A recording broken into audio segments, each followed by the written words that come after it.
Game over.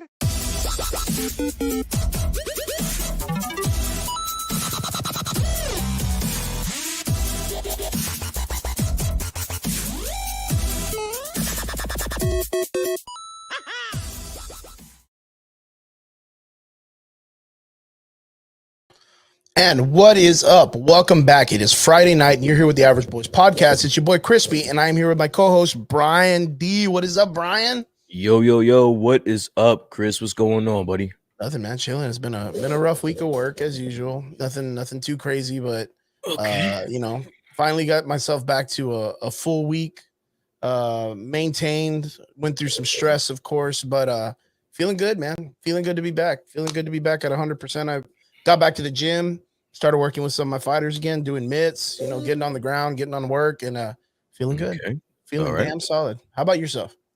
Well, you're looking good. I'm just saying. No, Boom. Thank you, sir. But yes, I'm just saying.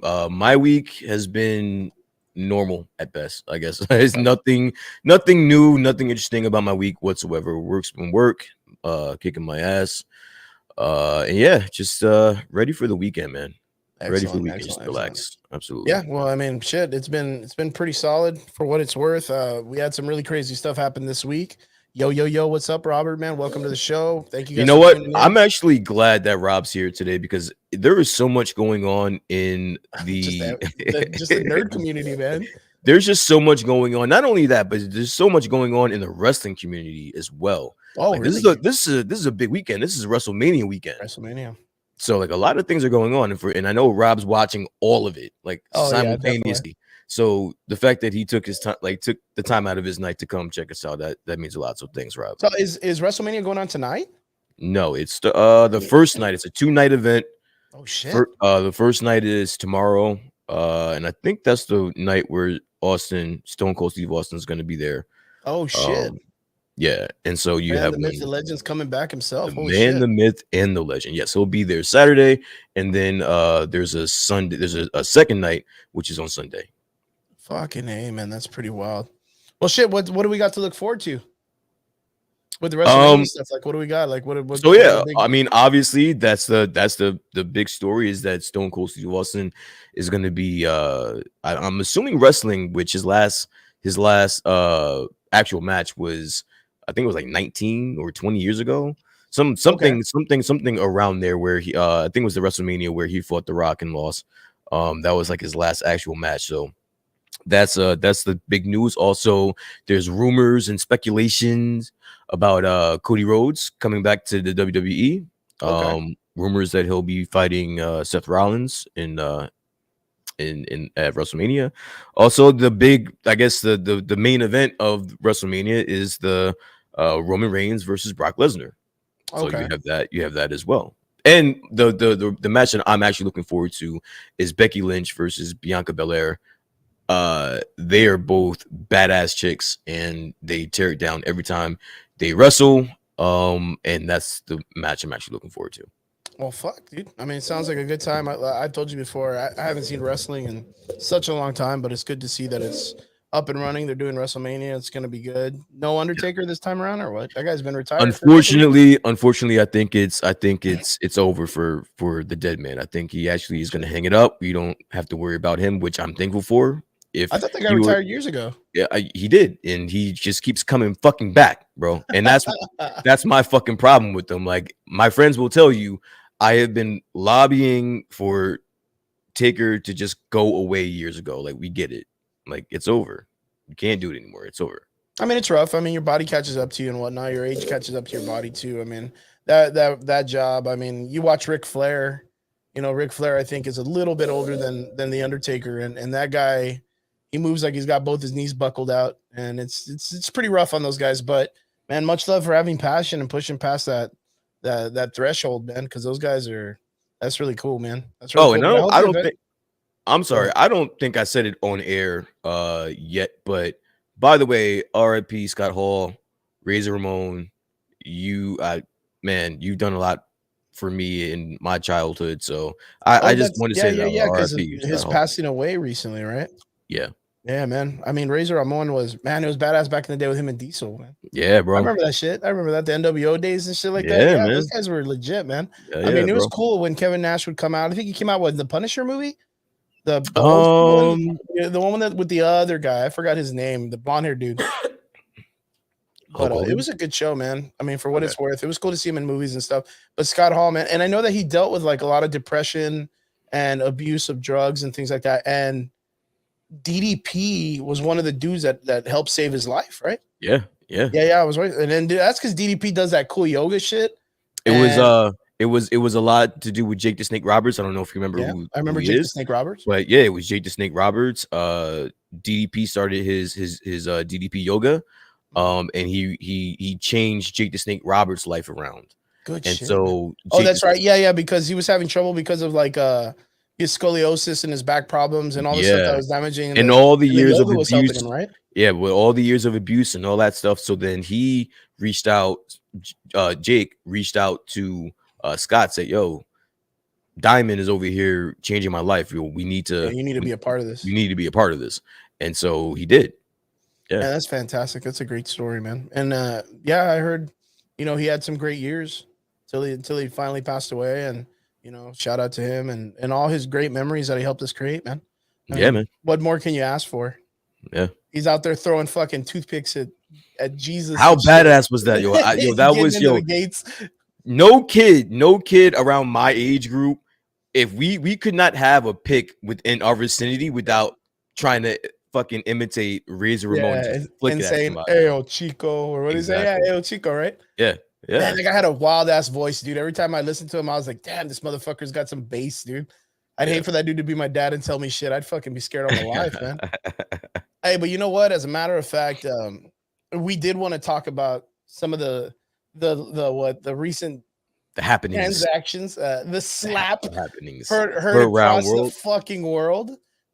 We did want to talk about that a little bit. We do got some other stuff that we're going to be talking about, guys. Of course, we're going to be talking about the Halo television show, Obi-Wan Stranger Things 4. We just had on Rick Diaz last week. Amazing show. He actually got to film episode 9 and he got to work on Stranger Things, the new season.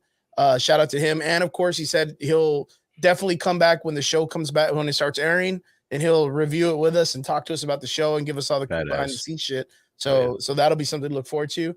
Of course, we're gonna talk about the early reviews for Morbius, and of course, we're gonna be talking about Moon Knight recap episode 1, debuted this past week. Pretty cool shit, and yeah, but definitely, this past week has been one for the records, dude. The memes have been off the chain. I can't get online without seeing one Will Smith Chris Rock meme.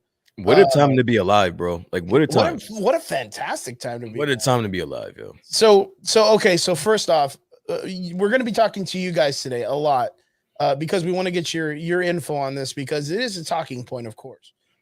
There are some things in recent news, of course, that are great talking points, and we really don't get into like the whole like political nature, but this is a touchy situation. One, you have a stand-up comedian that's been doing this for a very long time. Actually, you can consider Will Smith a comedian also, right? Casually, he does his comedy. He's got a good skit, but I think his popularity and the humor is by far because of the films he's done and because of the shows he's been on. So there are some things that when you watch him, you casually just know that comedy's there, that humor's there, right? Yeah. But he's not as a stand-up comedian as, of course, Chris Rock. They've had some altercations in the past where they've made fun of each other and whatnot. But of course, this year at the 74th Oscars, I think it was like the 72nd. It's some award giving ceremony for people who don't need any more awards. But so Chris Rock was on stage because he was one of the hosts, and he made a joke, slightly offensive, I would say, to Wait, Jada wait, Pinkett Smith. wait, wait. I think this is a very, and I'm gonna let you rock after this. I swear Yeah, I'm gonna let you go. I just think this is very important to point out. He wasn't a host. He was there to present an award. Oh, an award. Yeah, yeah. He was just a presenter. My bad. I My bad. I think thought that he was I a think host. that's I Because it think was the that's three key. females that were the guests. Yeah, Or it the was hosts, Wanda right? Sykes, Amy Schumer, and Regina Hall. Yeah. So I think that's a very big point that he was just presenting an award. This wasn't your fucking It wasn't the Netflix, dude that was hosting the show. but this wasn't like your Netflix special. Mhm. Like, bro, just present the fucking award and get off this fucking stage. Mhm. But go ahead. I'm sorry. Go ahead. Go. No, of course. Well, like what you're saying, I'm just catching everybody up. So he was on stage. He was presenting, or he was about to present what he was there for. But he started doing some slight roasting style jokes to people in the crowd.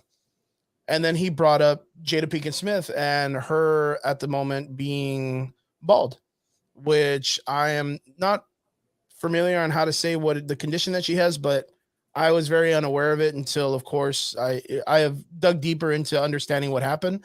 But he made a joke saying, "Hey, Jada Pinkett Smith, nice hairdo, can't wait for GI Jane 2 or whatnot."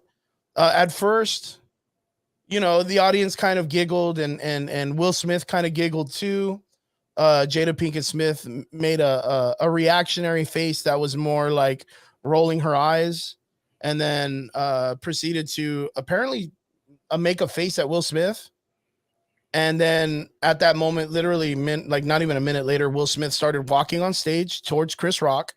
Chris Rock acknowledged him coming up on stage, didn't think anything of it, really thought he was gonna maybe do a Kanye fucking, what was her face? That other chick, I can't even remember, Taylor Swift. Taylor Swift. Yeah, I thought he was gonna do something like that, but instead, Will Smith pulled a quick old hook on him, man, and gonna give him a good cachetada, which is a good slap across the mouth, and then walked off stage. And of course, Chris Rock was left flabbergasted. Tried to play it off as well as he could, and when Will Smith got back to his chair, he proceeded to say, keep my wife's name out of your mouth, but of course using foul language. He said it several times, and then Chris Rock, tried to go on with the show, but it had already done the whole awkward feeling. It was like being at the dinner table and, of course, watching dad slap mom across the table. It just doesn't feel good anymore. So after that, of course, there was a lot of weird vibes across the entire Oscar show. What is it? P. Diddy made a comment. Chris Rock presented another award on stage, or continued to stay on stage, and he couldn't really. I don't know. There's no way to fucking shake it. Function. There's no way to shake this function. You got slapped, man. You got slapped. You didn't do shit, man. Your manhood got taken away from you real quick. But I don't know, man. I really want to ask people what their opinion on this is, because I've heard it on both sides of the story, and of course, I have my own opinion on it too. Well, I want to know. I want to know your opinion on this. I would like to know your initial reaction first, because I realize there are multiple levels of ways you can feel about this. I want to know what your initial, when the first time you saw it, what was your initial reaction? I wake up every day, Brian, and I prefer Violence. Like I would be in the news every week if I was in Hollywood. I'd be catching people at Walmart, fucking just everywhere, dude, just slapping people. You can't slap people in the sandal aisle at fucking Walmart, bro. Man, dude, I'll check someone so fast. In the slipper aisle. You know what? There's a part of me that feels that what Will Smith did, you're standing up for your significant other, right? Okay. And whatnot. But that's everybody's significant other if you fucking break it down too. Goddamn. Jada Pinkett Smith, goddamn it.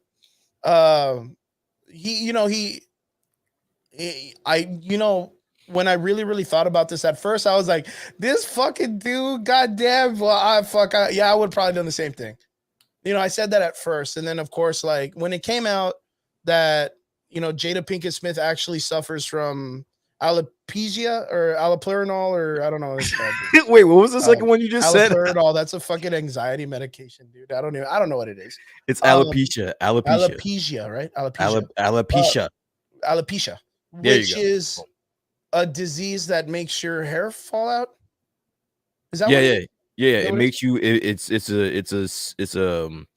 a condition where you lose your hair. Yeah. So when I heard that, I was like, oh shit, well that's a reason. Yeah, Will Smith, it's just fucking like, hey, don't make fun of my chick. Like, but when I first thought about it, I don't know why it clicked this way. When I heard she had something, I was like, wow, man, that's gotta be like deathly or something. Cause like, what's gonna make a fucking millionaire go up and slap another millionaire in the mouth on national TV in front of a bunch of millionaires? You know what I mean? Like, damn, that's gotta be like, she's gotta be dying of that shit like by next week. And then someone's like, oh no, man, that shit just makes your hair fall. That's really it. And I was like, what? Like, I thought she did that shit for fashion. She looks good, man. What the fuck? Yeah. She's been doing that shit for years. I mean, Willow does the same thing. I mean, goddamn, it's like for the way that he reacted and then really, really taking it in, I think it was an overreaction. Okay. For what it's worth, he could have handled that a million different ways. A million different ways. And my number one thing was, if it was anybody else on stage that was big, that was the same size or bigger than him, he wouldn't have done that shit. See, I don't like that. I don't like that take. I respect it. I respect it. I respect that take, but I don't like it. I think he checked him because he thinks he's like a beta, man. Because he knew Chris would do it. Well, I think that's the whole point. See, I come from a reality where, certain people could probably get that off, and I won't do shit. But of all people, like, I could beat your ass, and all the people, you got jokes. So my initial reaction was probably the same as yours. I was like, holy shit, this is the wildest shit I was like, damn, dude, this in my fucking life, fucking world star, goddamn. But then when I actually had a chance to sit there and actually digest what actually happened and what I just witnessed, it's not about the hair loss, bro. It's not about the hair loss. And once you just take into account everything, not the family, not Jada, but him specifically, what he has endured in the last 4 years, 3-4 years, that slap was for all of us. Yeah. It just so happened that it came in the form of him slapping Chris Rock. Chris Rock, yeah. But that slap was for everyone. I keep telling people, man, my biggest concern right now is I feel that Will Smith is a very broken man mentally. Like, possibly from when they did their dirty laundry episodes of that weird circle, the red table, whatever they call it, red table, all of that shit, that you could see it mentally, how heartbreaking it was for him. Yeah. And then of course, I think it was, you can check this out. I think it was like last week or 2 or 3 weeks ago, he had found out that Jaden was dating Tyler, the creator, and apparently he slapped his own kid. Like he slapped him for dating another man or something like that. So that was another thing. I mean, that, I don't know. I don't know if I believe that, because I know Jaden had came out and said that on a podcast. Okay. Yeah, so he I don't know. But I know that he had said that a long time ago, though. Like, I'm sure this was from the past, because Jaden said that he was dating Tyler almost a year, almost like a year ago. So I mean, maybe, but yeah, he's fucked up, and that slap wasn't about alopecia. To see him come out and do something like this, and then of course after making King Richard the film, which the father of Serena Williams and I can't remember the other girl's name, Vanessa Williams, right? Venus. I was close. See, it was with a V. I was very close, man. I'm bad with names. He was a very strict father and very protective, but in the same time, it's a hard lifestyle to live like that, to put your children through that, but just to know that they're going to be successful one day, and Will Smith, to me, had always been the complete opposite of what that Richard Williams man was, where he was a more loving and understanding father, and he was never forceful against his children. Yeah. And I always tell people, like, dude, what do you have to do to a man to make him such a gangster to do some shit like that on stage? And the man never put cuss words in his own rap music. And now here we are. And then here we are, where he's gotten so violent in nature that he just responded in the most vulgar way possible that he's ever done in his entire career. How far do you have to push a man? Where do you rate the slap? On a scale of 1 to 10, how good It was was like it? a 2, man. That was a bitch ass slap, man. Chris Rock What? just laughed that off, dude. He was like, like, oh shit, I Nah, got see, slapped by I this guy. can't listen. I can't judge it on the strength because Yeah, I'm not, you can't knock him you can't knock him out on the I Oscars. don't know. I've seen some shit, man. You have I've seen never, people get knocked the Chris, fuck out, slapped. No, I've Chris, seen it. I've Chris. seen it. I'm telling you right now, I've been through my fair share of shit, and I'm sure you have as well. Yeah, pretty much. But you have never, but you have seen. If you have, it hasn't been many times where you've seen a more wilder scene than Will Smith walk across the Oscar stage and slap the shit out of Chris Rock and then go sit down. Oh yeah, dude. That's like, I'm telling you, it's like, I think you said it up earlier in the there. greatest way. Like, what a time to be alive. That like, is one of the wildest shit I've ever seen in my life. Yeah, and I done seen some shit. And you see, and when it happened, I kind of like looked at it like you guys do wrestling, because the violence and what we do like for a living, like with the MMA world, like, man, we see dudes get slapped all the time. Nick Diaz literally has a whole fucking compilation of him just slapping motherfuckers in the ring, like while he's fighting. Yeah. So it's really not anything. But all right. But I mean, like that was a like, professional slap, bro. Yeah, like yeah. everything about that was professional. There was literally it was right down to the key. It was literally like a challenge to a death duel and shit like that. There was no wasted movement. He was quick too. See, I'm judging him on those type of attributes. How your quickness, he connected too. Like yeah, that was he brought up his second hand, like if he was gonna like get down. There was like, no if he was wasted gonna retaliate or whatnot. Like he was prepared. No wasted movement. That was a train hit. Listen, I'm gonna put that probably like around a 7.5. Well, a lot of people do not remember that Will Smith actually trained in boxing for a bit for the Muhammad Ali film. Yeah. So when he went out there, he threw a little hook, he threw the slap, and even picked up his opposite hand. And then when he saw Chris literally didn't have any retaliation, he was like, I bet. Like, I'm walking back to my chair. Like, cool, got it. And then walked away. I feel really bad for Chris Rock, though. I do, because he's not, I mean, that dude's been in the comedy world for fucking ever, and he's done probably more vulgar jokes than that in his entire life, and he's never been struck because of it. And that's the thing, like in the comedy world, that's what they do. Like, no one is above the idea of being, but then again, it's like one of those things, like, I mean, nobody makes jokes of the Diaz brothers in the MMA world because they know those motherfuckers will get up and slap them. Yeah, it's an accountability situation there. And then not only that, but again, this we get it. You're going on. He's on tour right now. You're going on tour, but this is the Oscars. Like you're presenting an award. You don't have to turn it into a roasting session, bro. Like this isn't the time or the place. This man is sitting here with the love of it, with the woman. I want to say the woman. Something of his life. Goddamn. Something of his life. Something. It's a foregone conclusion that he's gonna be winning the Oscar. So this is his night. She's not there. First off, she doesn't like the Oscars. She boycotted the Oscars a couple years ago. So she doesn't even want to fucking be there, but she's there in support of her husband because everybody knows he's gonna fucking win. So this is his night. So now she's out of the house at a place she doesn't want to fucking be. She already has static with Chris Rock, and here you fucking go. Yeah.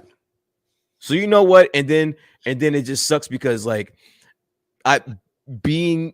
coming from a toxic relationship, I have been in toxic relationships before.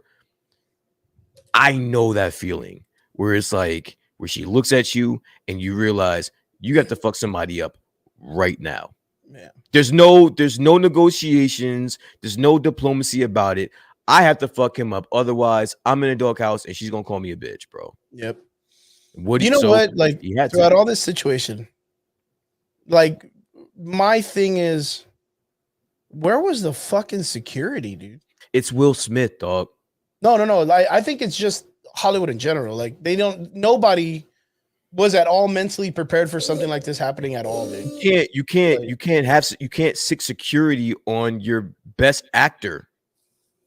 Oh, dude, they can tag his ass. It's not even like that. When it comes to violence, you're saying in like 10 minutes, he's going to be accepting the award for best actor. He's going to become only the 5th African American in history of the Oscars to win an Oscar for best male performance. So, You but the can't have situation that just security. happened right now. You can't have security go tackle him, bro. Like No, I'm not that's saying tackle him. or just You know what I even mean? come up to him. It's bad optics. The whole situation was toxic and fucked up, and everyone was wrong. And I feel bad for Chris Rock. I feel bad for Will Packard, who was the producer on this show. This was the first time an African American was able to produce an Academy Award show. The first time he was able to do it, and this bullshit fucking happens. That's a whole nother hour-long conversation I could have about, but I will refrain. But the first time an African American is able to produce the Oscars, this shit fucking happens. I feel sorry for him.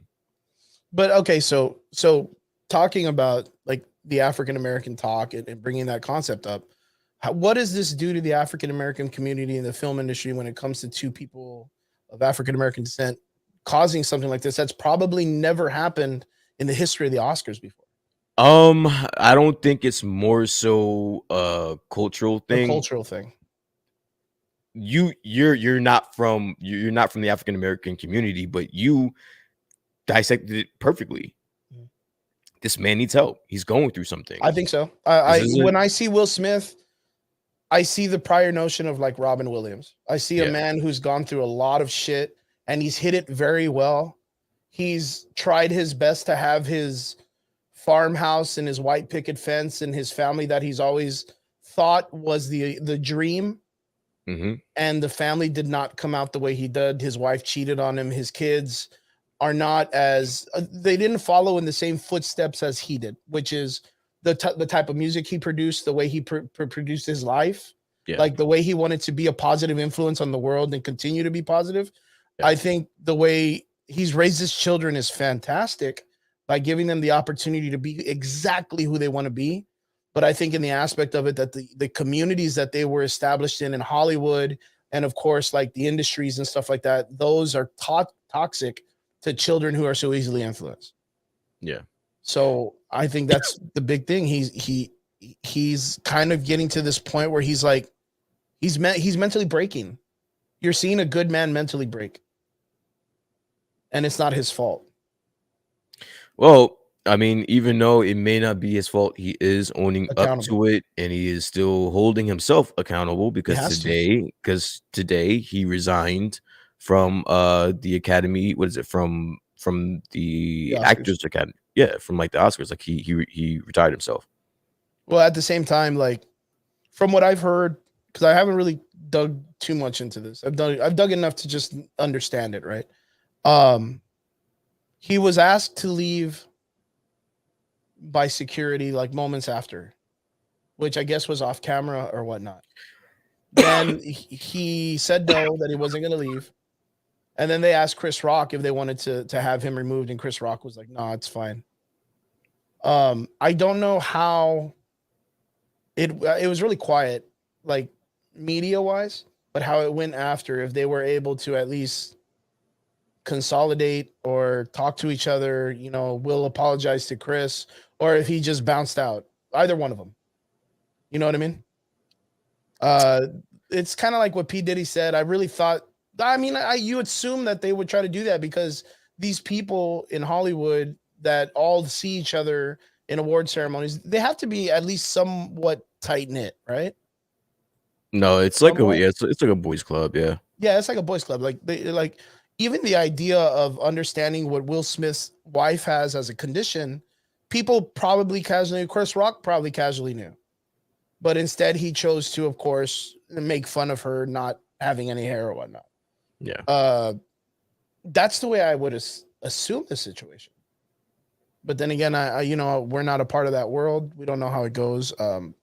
For what it is, I know Chris Rock broke his silence at one of his comedy shows and said he's still trying to process everything that happened. I think the craziest thing to me was all the reactions of all the actors' faces. Did you see the meme where they put all the different faces of like Goldie Hawn? And I was like, bro, this is like every emotion you can put in an actor's like repertoire. Like everyone's just so flabbergasted. I think The Rock's face was my favorite. because he was like, "The fuck is going on? Is this a match or something?" Like he was like, "The fuck? Do I need to go up there? Yeah, do I need to do something? Do I need to hold these guys down or what?" You had Spider-Man in the crowd. You had fucking Andrew Black Garfield. Adam. You had everybody in the crowd, and Brian everyone Gosling just was sat there, laughing and shit. and Someone everybody said just he sat was, there like, and giggling watched and Chris shit. Rock get fucking slapped. Get Great. slapped upside the head. I don't know, man. It was a How do you slap somebody in front of fucking Meryl Streep? dude. Lo, That chick looked like if people were like murdering each other. There's some really white reactions in the crowd, man. Do Some you really understand the Karen mind frame? reactions, man?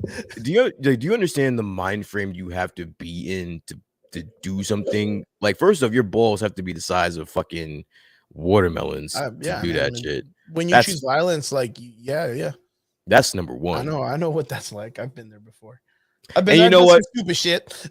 And you know what? Honestly, Chris Rock deserves a lot of credit because he handled it like a G, man. He handled it like a G. He understood the assignment. He understood he read the room. He knew where he was at, and he couldn't, even if he wanted to retaliate. That you just can't have a full blown out fight with Will Smith on the Oscar stage in front of fucking Meryl Streep. You just can't do it. You know? Yo, so let's address the idea of the conspiracy theory that this was all staged, a PR stunt. What do you think about that? Again, being that there was just so much on the line, Will Smith, the 5th black actor to get best male performance, and again, Will Packer being the first, I don't see a reason to do so. Like the drama is already built in. There's already drama there. You don't need to.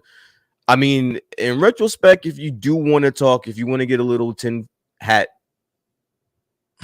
really, I mean, Chris Rock is going on tour. His shows weren't sold out until this Sunday. happened. Now every show is sold out. So I'm just saying I can see where some people may think it's staged. I'm just not one of those people, though. Well, the other thing that I heard too was like one of the contributors to the Oscars just recently released some medication for that condition that Jada Pinkett Smith has. And someone was like, I don't know, man. That's kind of awkward. I was like, I don't know, man. You don't fake some shit like this. Like you just don't, man. Like this shit, the way we don't need to transpired. You don't need to overthink it. We don't need to stay on this too much longer. But I just want to just ask you one last question. Go for it, man. I'm ready. So yeah, I'm ready. I'm ready to move on too. But I want to ask you a question. G, man. Chris Rock. Shoot. Does this incident overshadow his whole career? No. Like if I walk up, being a man more than his if career. I walk up to you and say, Chris Rock, what's the first thing you're gonna think of? I always think about his voice. Nah, dude. Yeah. If we just stopped talking and then I just walked up to you in the street next week and said didn't say anything other than let's say I even think, you know what? I even think like a year from now. Now. Yeah, if someone just walks up to you in the street and says, Chris Rock, you're gonna automatically go to fucking. I mean, he acknowledged it too. It's fucked up. He acknowledged it too when he got slapped, and he's like, "That was the most craziest shit in American TV history," or whatever. I forgot what he said, but he acknowledged the shit out of it. He knew exactly what was gonna happen. But then again, right before that, what else do you remember? You remember him coming out in Living Color? That's what I remember. Like, I mean, yeah, he's got amazing comedy shows, but I can't tell you the titles of them. Okay. But it's I'm a Chris Rock fan, so I know about the New Jack Cities. I know about the Saturday Night Live and all that shit. I'm just gonna remember it for Beverly Hills Ninja, dude. Yeah, that's I don't even remember him in that. I love that. I love that. But like New Jack City and everything, bro. Like again, Saturday Night Live. It's just it's crazy.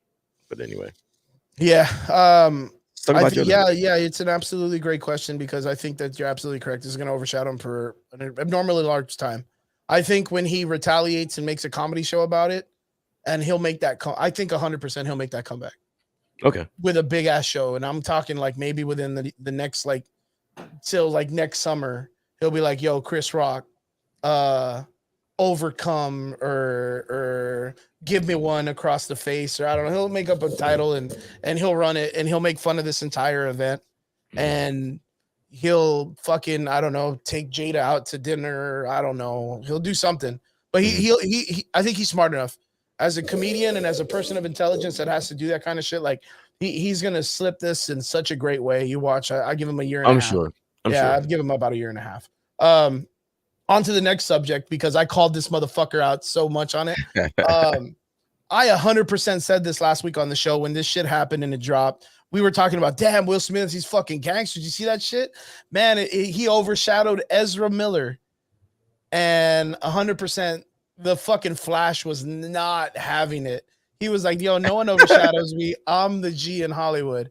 So this past week, Ezra Miller, we all know him and love him as the Flash in the Justice League Snyder cut. And of course, the Justice League series, or not series, but film, was arrested because he does some very weird shit. It never fails. Brian looked up the case. I totally was. It was just one of those things. Like I can't believe it happened. Like right as soon as we called some shit was gonna go down. Like we were like, damn, Will Smith slapped somebody, slapped Chris Rock. It's the gangster shit I've ever seen. Ezra Miller called out the KKK once, but this overshadowed him. He's gonna have to do so. And man, this motherfucker didn't even give us a break, dude. He went right for it. Brian, you're gonna have to fill me in on what this dude did because it wasn't just one thing. This guy's like, he had to go hard. So yeah, so your boy Ezra was in Hawaii. He was in Hawaii fucking shit up. Like he was just going crazy in fucking Hawaii. Yeah, so he apparently there has been a temporary restraining order filed by a couple against Ezra Miller as of Tuesday, saying that he barged into their bedroom. Now it's not clear whether or not he was a friend of theirs or how this happened. That makes it so much more better, dude. But he just barged into their bedroom, threatening them, and then they complained that he stole their passports and wallets. So there was a couple in Hawaii somewhere sleeping and woke up at like 2-3 in the morning to the Flash in their room, bugging the fuck out, spazzing on them, robbing them of the passport and the wallet. Can you imagine that? He's like, oh shit, it's the Flash. How cool is that? And he's like, yo, give me your money and your wallet right now and your fucking passport. Oh shit. It's just God damn, man. Holy shit, man. When we were talking about this earlier, I was like in my mind, I was like, no, I can't, dude. This has got to be fucking fake. Yo. So that's the question that really bugs me is, how did he even make it into these people's bedroom, man? I don't know. Like, but wait. Can you imagine if he just didn't know these people walked into some random house? I can't imagine any of this shit. Like I can't imagine any of this shit. But just so that you know, it does get better. Days earlier, this guy was at a karaoke bar. I don't know how you even cause problems at a karaoke bar, but this guy managed to do just that. Apparently, he's yelling at customers and flipping them off, grabbing mics from motherfuckers. He ended up getting arrested at the bar after the owner tried several times to calm this crazy motherfucker down. He just would not stop. This guy is the G of Hollywood. He's got to be the G of Hollywood. Like, yeah, like Will Smith slapped Chris Rock, but like this motherfucker walked into someone's house at 2 a.m., 3 a.m. and was like, yo, passport, wallet, money, everything. Give that shit right now. Right now, I'm the Flash. I got to get out of here. Man, and I'm telling you, man, and we were just talking about this, that Ezra Miller has to be like one of the craziest motherfuckers probably right now in Hollywood. And it's like Shia LaBeouf crazy, like that moment. But what are you doing? What are you doing if it's 3 o'clock in the morning and you're startled out of your fucking sleep by a raging Flash? Raging Flash in your room. Fuck a duck. That's fantastic. Dude. What do you do? Like, what do you get him to sign? That's a serious question I'm asking you. I want you to being answer at a convention, dude. What are you doing in that situation when there's a fucking belligerent Flash in your room asking for your passport and wallet? Do you fuck him up or do you comply? I don't know, man. Did you see that? I'm shit. I think I'm gonna give him my wallet and my pass. I want to see where this goes, man. I'm gonna give him my stuff. I don't know. Like, it's just one of those things. Like, I want to see where this goes. Like, I want to see where he takes my shit. I'm even gonna call my bank in the morning and be like, what did he buy? Like, what did he fucking tell me what's tracking this shit? Did he win an Oscar? Oh my god. I don't Yeah, know. you know what? He did. It was for the Flash scene when he runs back in time to save Superman. The Snyder Cut won that scene. Okay. Which was a cinematic film moment in time or something like that. Okay, yeah, I think maybe he was just partying it out, man. Maybe he's like, yeah. oh shit, give me your shit. I gotta make it to the Oscars. He's talking about it because he's gonna run back to the Oscars. His idea of celebrating as robbing a couple in Hawaii is wild. Do you think he walked in and was like, hey, what's up, everybody? It's me. It's me. Give me your wallet and your passport. Yo, he better not. I'll fuck him up. You're gonna have to put some bass in your fucking voice and you're gonna rob me, dude. Ezra Miller. The fuck out okay, so this is a question that I'm gonna ask you, and I need to ask the audience. Where does this go for the fucking Flash movie now? Like, what are they doing? What's DC doing? It's on hold. The Flash movie, like they were gonna do reshoots, but they can't now because this guy, like honestly, I read somewhere that they actually sent him to Hawaii. Like they wanted him to get he was like Warner Brothers and DC sent him over there to do this. Yeah. They were like, hey man, look, you need to chill out. A secret mission, Barry Allen. And he's like, fuck yeah, I'm stoned out of my mind. Like no bullshit. Out of his head. He really thought he was the Flash and shit. No bullshit. He has been showing, apparently I read that he had been showing signs of just mental illness. So they were like, we're going to halt everything here and we're going to let you go clear some shit out. Yeah, or whatever. During spring break, man. Just clear it out and then come back. And he almost fucked around and never came back. This guy, man. Fuck, man. Maybe they should just make a movie about Ezra Miller being Ezra Miller. Because fucking sounds way more fantastic than like they're like and it's a shame because the early early viewings of the Flash have been positive, pretty positive, and that's so like they were gonna be doing some reshoots to make it from like a B to like a A plus, and now they can't do the reshoots now they're held hostage because Ezra is out there robbing people and grabbing mics from karaoke people, calling out the KKK, robbing people in the middle of this guy is just he's a fucking nemesis, man. He's a fucking nuisance. He's a nuisance. Yeah, he's a nuisance, man. This guy, man. You just can't take him anywhere, man. He'll just start doing weird shit. Start doing coke on people's backs and just. We were telling you, like, it's probably cool to party with Ezra Miller for like that first hour. Like, have you ever had that friend? But for like that first hour, they're cool. They're really cool. They're really cool and shit. But once they get on like a topic or something has been said or one too many beers, or they bring out that baggie that's in their pocket and shit. It's got like pipes. Now it's like, all right, bro. Like I may have to leave because now you're just way too much for me. That's Ezra Miller. You know what? I literally compared him to Mike Tyson in the Hangover. The Hangover, where like one moment he's hanging out with a tiger and then you're unconscious and then you wake up and he's fucking playing piano and he's like, y'all need to get the fuck out of my house, dude. The maids come in and my pastors come in. You're like, what the fuck, dude? Why are those people coming? That is 1000% Ezra Miller. Yeah, dude. I don't know, man. And you know what sucks is because we talk about this all the time. I want DC to be successful. As we all do. Yeah, as we all do. And it never fails. Okay, so like the Batman came out and it was up and down, right? There was like a 50. I would call it a 50-50, man. The reason why is because for what it's worth, the actors did good. The movie wasn't all that great. And I've talked to people who are big fans and they're like, you know what? Like thinking about it, like I'm not really about it. I don't know. Like there's something about it. And I get it. And we've talked about it before. We dissect the shit out of it. But like, this is not even a movie.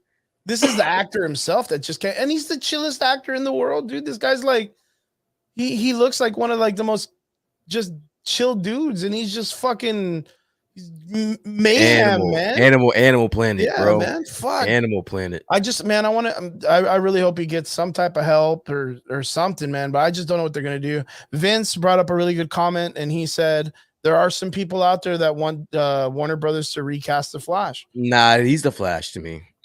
It's going to be, man, can you imagine if they recasted him right now after they filmed like 80%, 90% of the movie? Yeah. It'd be horrible, dude. It'd be horrible. This is sometimes you just gotta ride it till the wheels fall off, and this may be one of those situations. Like if he burns out, he'll do it to himself, and then he's gonna leave us no choice. But I'm not gonna just like I like him as the Flash. I do. You know, I so do. I don't want him I think recast. he was one of the best, if not the best part of the Justice League films. Yeah, so it's like Warner Brothers may just have to ride this one out, bro. And not only that, he does fairly well in the Dumbledore Harry Potter films. Sidetrack. I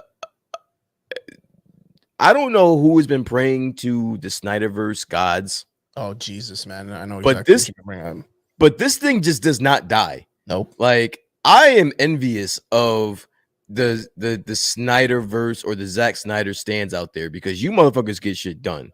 Like, yeah, that's not even kidding, man. Now they're talking about Bruce Wayne, Batman, or Ben Affleck coming back. Ben Affleck, yeah, he's not even like. Apparently, he was supposed to die in this movie, and now not so much. Yeah, so now they're just like signing contracts. Yeah, bro. Like this is wild, bro.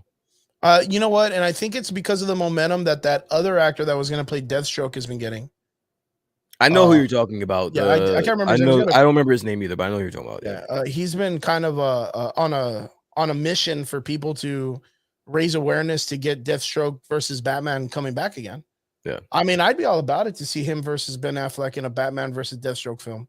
I would too. But you know what? And I tell people all the time. We talked about this actually last week with Rick when he was on the show, being a huge Christopher Reeves Superman fan. Yeah. That Zack Snyder, what he did was he put a lot of fan fiction in, so people would be clamoring at that idea of wanting something that great, but you can't because you've just thrown so much shit out there that a story of that magnitude is going to suck. Yeah. And DC really hasn't really been doing it well. So it is what it is. Ezra Miller arrested again. Poor dude. Shout outs to him. Yeah. Let's hope he gets his shit together because he's practically the Jesus that's supposed to save the fucking DC universe. So let's hope he gets his shit together. Yeah, no bullshit. Onwards to the next conversation. So Brian, you and Trigger hit me up this week to tell us that, or actually Robert, I think Robert hit us up about this, about EA getting canceled, right? Or EA's what is it? Oh, the E3, the E3. It's the E3. Yeah. E3 getting canceled, man. Do you know anything about that or no? So the E3 has had a rough go at it for like the past couple years because ever since the pandemic has started, they've had to cancel or have virtual only. Now this year they had planned on canceling the physical and doing virtual only because of the rising numbers in God knows what parts of the world. Cases are back up now, and but then as of this week they canceled the virtual as well and said put out a statement saying that they were just going to focus on 2023 being the best one, like the best E3 that they've ever had. So I know a lot of streamers, gaming streamers that I follow, they were looking forward to E3. It's a place where a lot of them meet up and finally meet face to face, and it's where a lot of things are revealed, but not this year. It's just not gonna happen. Yeah, it's just not gonna happen. But there are, I mean, being that they are canceling such a huge convention when it comes to the gaming community, we do know that some other smaller conventions that do come across where the companies themselves will actually host big gaming reveals. Razer being one of them. South by Southwest used to do a gaming situation too, if I'm not mistaken. Dude, that fucking comment Vince by Vince is Vince. I was about to say, Vince, great comment, because I would lose my shit right there in the middle of the fucking movie theater. I will lose my shit. That would be the shit, dude. It's your boy, the Flash. It's me. But yeah, so what do we think, man? Is it a good thing or bad thing that E3 got canceled? I mean, one of the biggest, if not the biggest gaming convention in the world getting physically canceled and digitally canceled. Is this good or bad? I mean, honestly, I'm gonna keep it funky with you. I don't look forward to the shit anyway. E3 is on the bottom of the list of like conventions or cons that I look forward to. I just look on Twitter or Instagram for whatever news that they have or whatever they're revealing or whatever they're doing. But other than that, I don't look forward to it. So to me, it doesn't really make a difference to me. But I know for a lot of gamers, it sucks because, again, a lot of A lot of them, reveals, a lot of game a, talk. yeah, a lot of people look forward to E3. So yeah, I mean, I think the problem with this is that there's been a decline in single player video games, and it's always been like, and we were just talking about this online the other day, where I was saying that a lot of these games are kind of like copy and pasting like the battle royale formula. They're taking that format from, of course, Warzone, of course, Fortnite. Fortnite actually just released a new season where there's no building, so a lot of the people from Warzone jumped into the Fortnite realm. So, and it's been like a whole thing that they're kind of like either going to stick to the no building aspect or it'd be just a that part. move That was that big, Fortnite man. did, that revitalized. I mean, I've been watching streamers that I haven't seen play Fortnite in years Man. hop back on to play, and it's been refreshing. It's been dope. And you know what's even crazier than that? Like they literally just added, I think, like a run and a climb, and no building, and there's it's like revitalized the game. there's a run, there's a climb, there's no builds. They have like metal Tanks. shields. They have tanks now. It's pretty dope. Yeah, I've been on it a couple times with a couple of my friends, and I've been enjoying it. I literally started playing Fortnite maybe like a month and a half ago just to try it out. I always thought it was real stupid. I never got a chance or whatnot. And someone was like, it's hey, addictive, dude, bro. Yeah. And it's addictive. The skins, the emojis, like everything that they offer is just super fun. Recommended, man. I can see why the younger generation like it. I dig it. I have a fun time. I'm whipping them kids' asses. Yeah, it's great. And it's great when you have like a squad where it's you and 3 of your friends and you're just bullshitting and just fucking around. Like it's fun. It's a good way to pass the time. Yeah, absolutely. Speaking of video games, now we're getting more into the conversation of television and stuff like that. All right. They recently dropped the first episode. Paramount Plus released the first episode of the Halo television streaming show. Yes. But it has been getting some slack. Anybody that's out in the comments section that's watching the show, let us know what you've seen. If you've been able to catch the Halo television show, what are your guys' thoughts? What are your guys' feelings about it? Brian, have you been able to check it out? Sir, I have not been able to watch it. I've been just swamped with so many other things I've been watching right now. Like I just feel like I'm just trying to. It's almost like a job trying to catch up with everything I'm fucking trying to watch. Man. Yeah, it's just like I've been watching so much. Like it's been Attack on Titans. It's been fucking Snowfall, which I fucking love. It's been The Inventor, about the Elizabeth Holmes shit. It's the WeWork shit with fucking Jared Leto.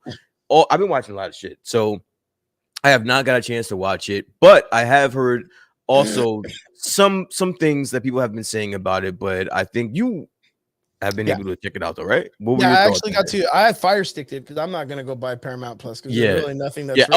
By the way, if I do watch it, it's 1000% gonna be on fucking Fire Stick. Same thing with Morbius, man. We're gonna talk about that shit later too, man. Morbius will be on the list too. Fire Stick out of that shit easy. Sorry. Yeah, I got to Fire Stick the Halo show because I'm not gonna purchase the streaming service for Paramount. I didn't think it was all that bad. There's been such bad reviews about it. I mean, for what it was worth, it had pretty good action in the beginning. It really gave it gave a really good dynamic to how much stronger the Covenant are compared to like regular human beings. Okay. Like the weapons are stronger, they hit harder. It's not like the video game. I mean, it is like the video game, of course, like when the Spartans come out, where like they have their shields, they shoot, and you can see like the bullets bouncing. Same thing with the Covenant. That's cool. Yeah. But when it's like just a normal civilian dude and he gets popped, like that motherfucker turns into Starship Troopers, just like red jelly everywhere, dude. Just pop, dude. Are you serious? Wow. That's crazy. Yeah, it's super. For what it's worth, it's a very bloody show, man. Okay. It's a very violent. I heard. show. No, I did hear that. It was gory. Yeah. You know what? And I think that was supposed to be a major selling point for this show. Okay. And the reason why I say that is because I mean, if you want, we can talk spoilers. I don't know if anybody's really interested in watching the show or if you can. I mean, I don't have a problem. If anybody in chat has a problem with it, let us know. But yeah, it's not really a big thing. For the video game, the people that have been fans of the video game for such a long time, it's a huge thing. But for the show, it's not, because it happens right in the first episode, literally halfway through the show. Master Chief reveals his face. First off, he doesn't have the same voice as the original voice actor from the Master Chief in the television show or in Yeah. the video game. Mhm. So that already felt a little bit awkward. But then, like I said, halfway through the show, he takes his mask off and he never puts it back on.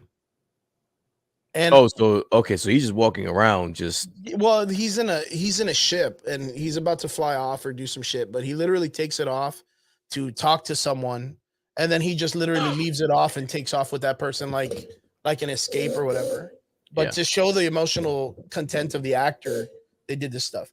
And the actor they chose, very good actor. I was telling you about it earlier. He is I've known him since I got to see American Gods.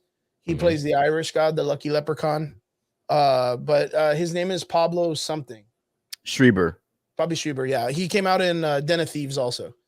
So yeah, I remember him from Den of Thieves, but also, if you guys remember, I was a big Weeds fan. The show Weeds, on Showtime. Listen, if you guys have never watched Weeds, watch that show. That show is fucking amazing. But he is on that show as well. Nice. And that was actually the first time I saw him was on Weeds. Yeah. He's a good actor, man. I think it's a really good choice that they chose him to play Master Chief. He's not a small individual. He's a pretty large individual, size, mass wise. So he does give this like hulking, large body, large able body to play a soldier or whatnot. Yeah. But I can see where people are upset about this because of the reveal of the face being the first episode. It kind of takes you out of the whole mystery of the Master Chief character. Yeah. So I get it. I mean, I get it. For what it's worth, I you asked me this off camera earlier when we were talking about it slightly. You asked me if I recommend it. For it being the first episode, being that it had some pretty good action to it, the story is off and on. They do change some of the characters around. They do of course some race swapping and some gender bending of some characters from the show. Okay. I won't reveal anybody, so that way if you do care to watch it, you can watch it. If you don't care to watch it, you don't lose anything in the process. Yeah. It could be good, it could be bad.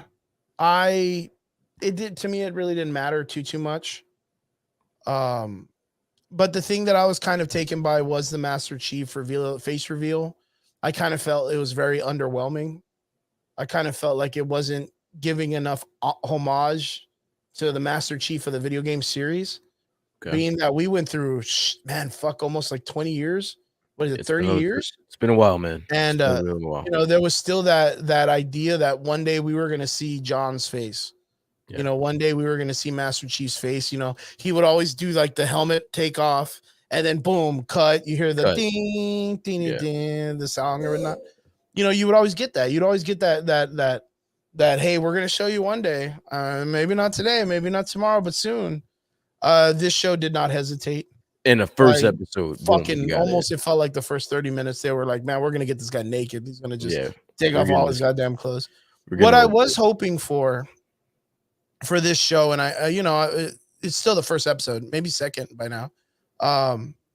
I hope they show the dynamic unresolution between the ODST characters and the Spartans. Absolutely. I hope they show that hate, man. Yeah. Because that would be a really dynamic show. Of course, we watch it and we always like, oh man, Master Chief's the hero of the universe and everybody loves him. The ODST guys, they hate the fuck out of the Spartans. Yeah. And that's a very interesting story to tell. Like I would like to see a live action. And then I don't know if maybe because you're roughly around my age too. I mean, you are my age. You're like 2-3 years younger than I am. Yeah, we're the same age. They did have the book series. The Halo book series at a while. And the book series was pretty amazing when it came to like them explaining like military tactics that the Spartans would do. Okay. So like when they were in battle, like they were pretty detailed on what they were doing strategy wise. And I really hope that they kind of bring some of that nature into the series where they're showing like them do some, I mean, the first episode, they do some stuff like there's like positions like where it's like, oh, one Spartan's on the wall doing cover fire with a sniper rifle. Another one is a heavy gunner. Another one is an assault. They're tossing grenades and guns. There's some pretty cool, very video gamey action stuff. Yeah. Some of it portrays fairly well. Some of it looks a little cheese, like with the special effects. But I mean, what do you expect if the dude's supposed to be like 9 feet tall to 12 feet tall, and the Covenant's like 15 feet tall? It's going to be a little silly sometimes. A little wild, yeah. A little wild. But like I said, it's very violent. It's a very violent TV show. So like, there's some pretty crazy stuff that happens in the first episode. So for what it's worth, like I said, I think it's worth the watch.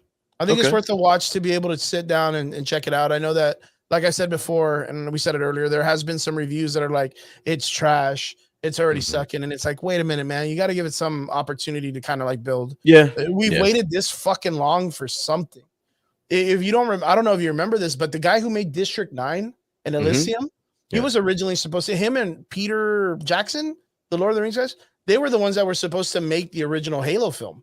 Okay. And that was during, I think, Halo 3 when those commercials were coming out, the live action commercials. I don't know if you remember seeing those. I do remember. They were some fucking badass commercials, man. Like some great commercials. If you haven't seen them, dude, YouTube that shit. It's great. But we've been waiting this long. It's the same thing like the Akira movie. Like, we've waited forever to get it in live action.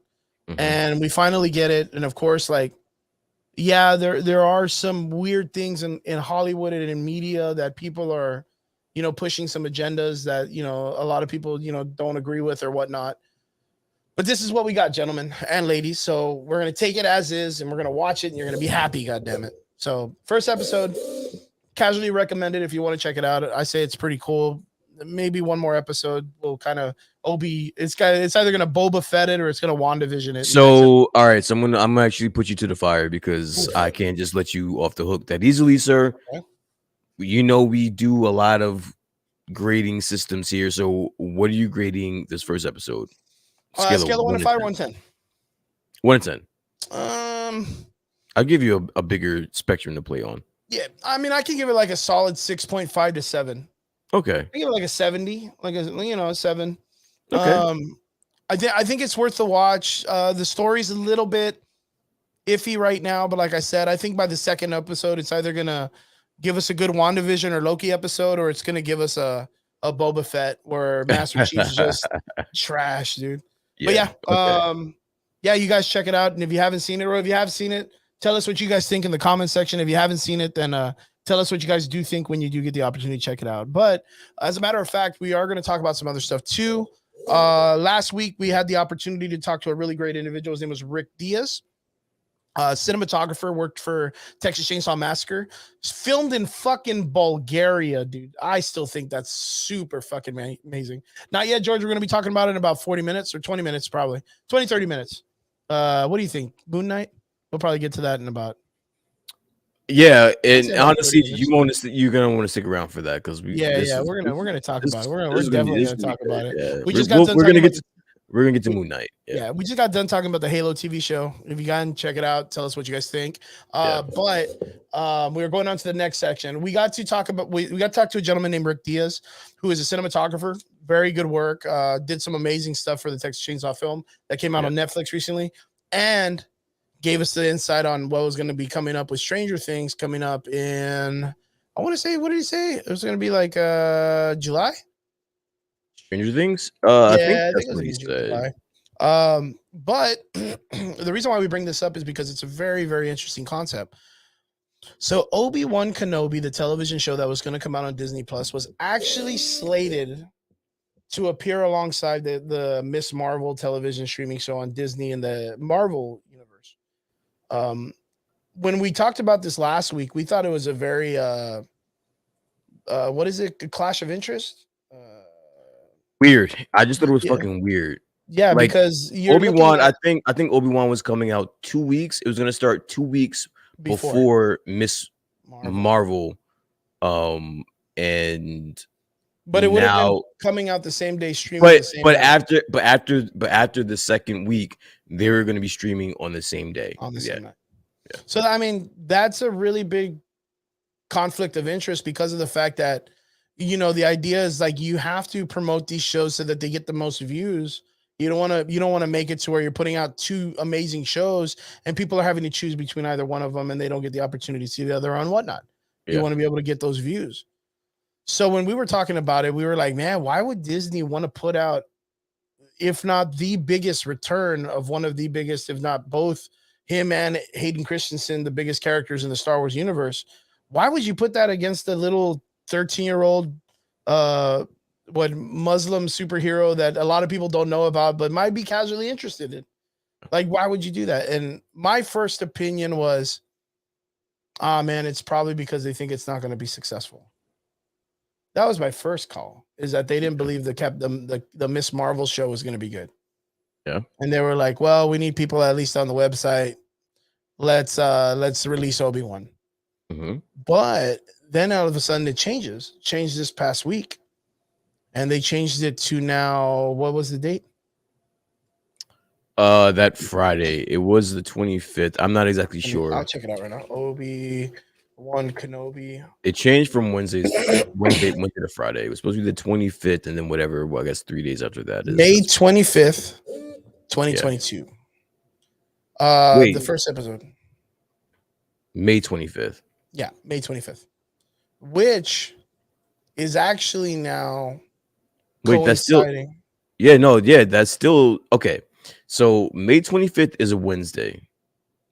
So that's the day, and 2 weeks from that, and 2 weeks from May 25th, that is when Miss Marvel will be starting. But I think they changed it from the 25th to the 27th. That's what it is. They're gonna be May 27th. Yeah.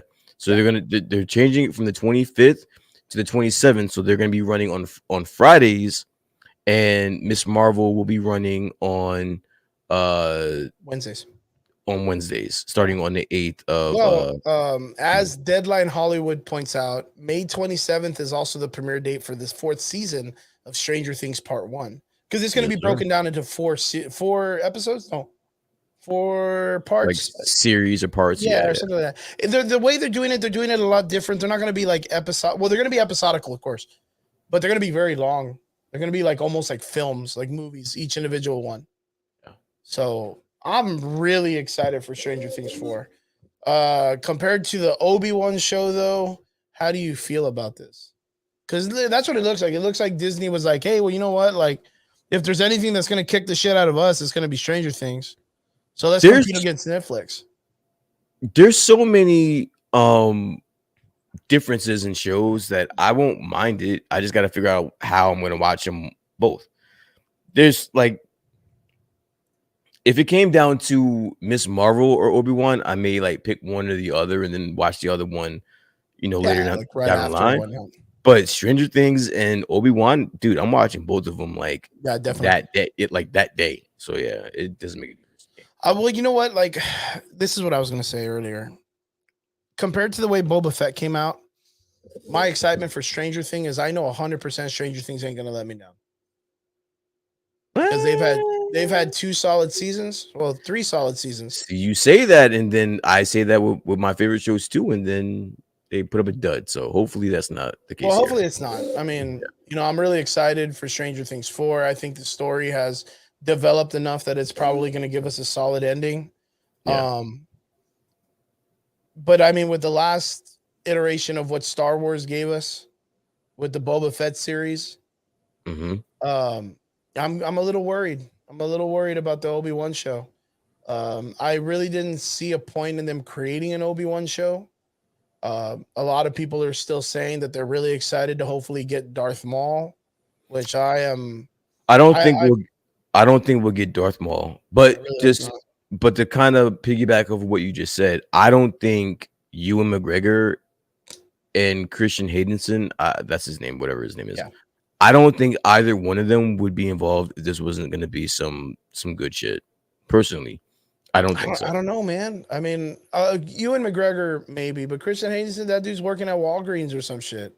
Like, I haven't seen that dude make anything worth a fuck except for like his not seventh son working or at Walgreens. Yeah, he's probably not doing that. But I mean, honestly, he's fucking Darth Vader. So it's like I don't think that. I really don't think that they would let that happen. Well, I mean, there is so much story to create when it comes to Darth Vader's character. Yeah, there's so much backstory that they need to touch base on, and It just so happens that they've recently brought in a character into the lure, Ahsoka Tano, who has a tremendous backstory when it comes to the Anakin Skywalker Vader character. Mm-hmm. They left that very open ended in the animated series, the Rebels show, and the Clone Wars 2. There's a lot of backstory there that I highly recommend. If you haven't seen it, you guys should. It's a very great show, and it does do a lot of justice for the series. Um, and there's a really huge gap of time that Obi-Wan is doing absolutely fucking nothing. Nothing. And fucking dude, if they can create something out of nothing, this is gonna be it. This part of the story. What's there to understand? The last time that we saw, well, not the last time, but the first time that we saw Darth Vader and Obi-Wan combat each other, Darth Vader says to him, I'm not going to make a mistake like the last time or whatnot. Yeah. Or I'm not going to let you escape like the last time. Which, when they created the prequels, a lot of people assumed that that was giving reference to them when Anakin gets his legs cut off and, you know, whatnot. But what if he's actually giving reference to him in the desert when he was an old man? What if they had met and did combat there? Or, you know, Obi-Wan goes on some weird mission to try to save Anakin, you know, his brother in this situation, or a failed father who wasn't able to save his son from being consumed by the dark side. What if that's what we're going to get into? We know tremendously that Darth Vader does not come back from this shit. Like we know Anakin Skywalker ain't coming. You know what I mean? But yeah, the dynamic opportunity to see that struggle and to see that story of Hayden Christensen's Anakin Skywalker still falling deeper into the dark side. Yeah. Mm-hmm. There is a huge desire to see this show for me now. Yeah. When I first thought of it, I was like, oh, this is going to be stupid. They're just cash grabbing. They're just doing this and that. But again, I mean, I fucking say it every weekend. I'm still hoping for Mace Windu to make his return. I think he might. And, you know, seeing if they can do an Obi-Wan, there's 100% opportunity for them to do a Mace Windu show. And it's cool that Sam Jackson actually made a comments about it recently where he's like, dude, I'm down. Like, fucking hit me up, man. Give me a call. I'm ready to go. And he's still pretty spry for his age. Like, I'd be pretty down to see an old weathered Mace Windu that's still out there doing some amazing shit. Yeah. You know what? You know what got me excited about this show is when I found out that Haydenson signed back on, or I should say signed on, because honestly, there's something about knowing that every time Darth Vader and Obi-Wan see each other, it's hands. Oh, it's strictly out of hate, man.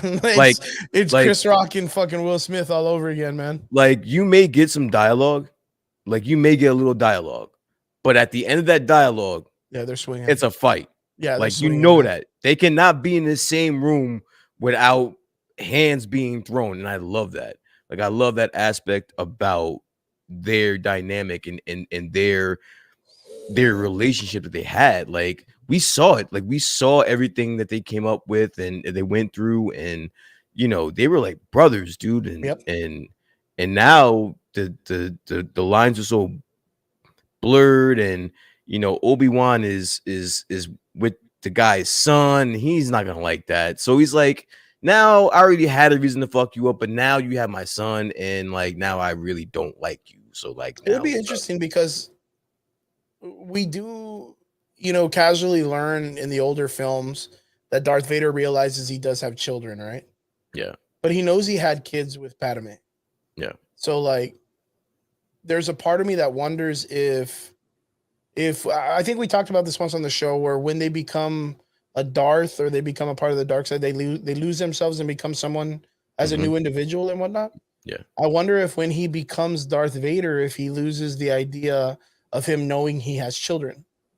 And when and if he does run into Obi-Wan, he's going to be like, well, what about your children? And he's kind of like trying to remind him that he has kids. You know what I mean? I don't want my Darth Vader in that question that. realm. Yeah, I don't want that. I want my Darth Vader to know he has kids, but he's just so consumed by the dark side. Fuck it, like Man, dude. But I don't know if it'll work with the old story though. That's how I want my Darth Vader. It'd be cool. I mean, but and then he weaponized it, dude. And then he weaponized it. Like he had his son, like his son had him up against the ropes and shit. And like they just like, you know what? Here, hold that. Toma. Yeah. Toma. Toma. Get you know what I'm saying? Yeah, you know what I'm saying? Yeah. It's like, and then he weaponized it. That's genius. I love it. Yeah. I mean, man, dude, it's something that I'm pretty excited to have. Just as much as the Stranger Things 4. I mean, Stranger Things in the last season did some amazing stuff. They brought in, of course, a bigger baddie. You know what I mean? They brought in this really huge tentacle monster out of nowhere. The what was it called? The Fray or the Fry? I forgot what it's called. The Wind Frayer or something like that. It was so cool though, man. And then it all ended like on a prom night. Like, dude, it was dynamically, of course, cinematically. The Stranger Things has always been a great show. If we remember the last time, all the kids kind of went off on their own. You know, 11. Well, I think she moved away with what's his face's parents, Winona Ryder, didn't she? You said Winona Ryder. Winona Ryder. Well, Winona Ryder. Well, she moved away with her and the kid Mikey. No, not Mikey, because Mikey stayed. Mikey stayed. He stayed behind, and they kind of like were writing letters to each other. Yeah. And this is about the 80s, I'm guessing. They're about the 80s, maybe. Yeah, it's been like the 80s the entire time. Yeah. So, you know, it's getting to that time when, you know, the kids are now in high school. You know, they're where the older brother and sister were, and Steve and all those guys. Now those guys are adults. Yeah. I'm really hoping, because the thing is I think we talked about this last time too, and we talked about it with Rick also, where the show dynamically was almost like a 3-part like series, right? It had the kids' vision, which was like a kids' adventure, which was like the Goonies. It had the middle kids that were the high school kids' lives that were like they were living like a Supernatural or Twilight, like where it was like that really like let's wear some dark eyeliner and go around and stop vampires and shit. And then it had the adults that were literally living through like a horror film. I am a sucker. I'm sorry to cut you off, but like a show that is shot that way from different perspectives. Perspectives, so cool, dude. I'm a sucker for. Like I'm going to love it. Like when you like the movie Vantage Point. Have you ever seen the movie Vantage Point? I just mentioned that the other day. We're talking about Batman. Yeah, we were talking about right. Yeah, Vantage Point. Right. Like I love that movie because like you're showing me one thing or a time period, but through different perspectives, and different eyes. I am a sucker for that, bro. Because you know, dynamically the writing, you have to be a genius, to be able to see it from that many perspectives and then write it in all those different formats. Exactly. I think it's super amazing. When I saw that in the first Supernatural season, I was just straight up engulfed, because I was like, wow, like the kids are literally like living, you know, the Super 8, the Goonies, the Explorers, you know, Flight of the Navigators. Like this literally reminds me of.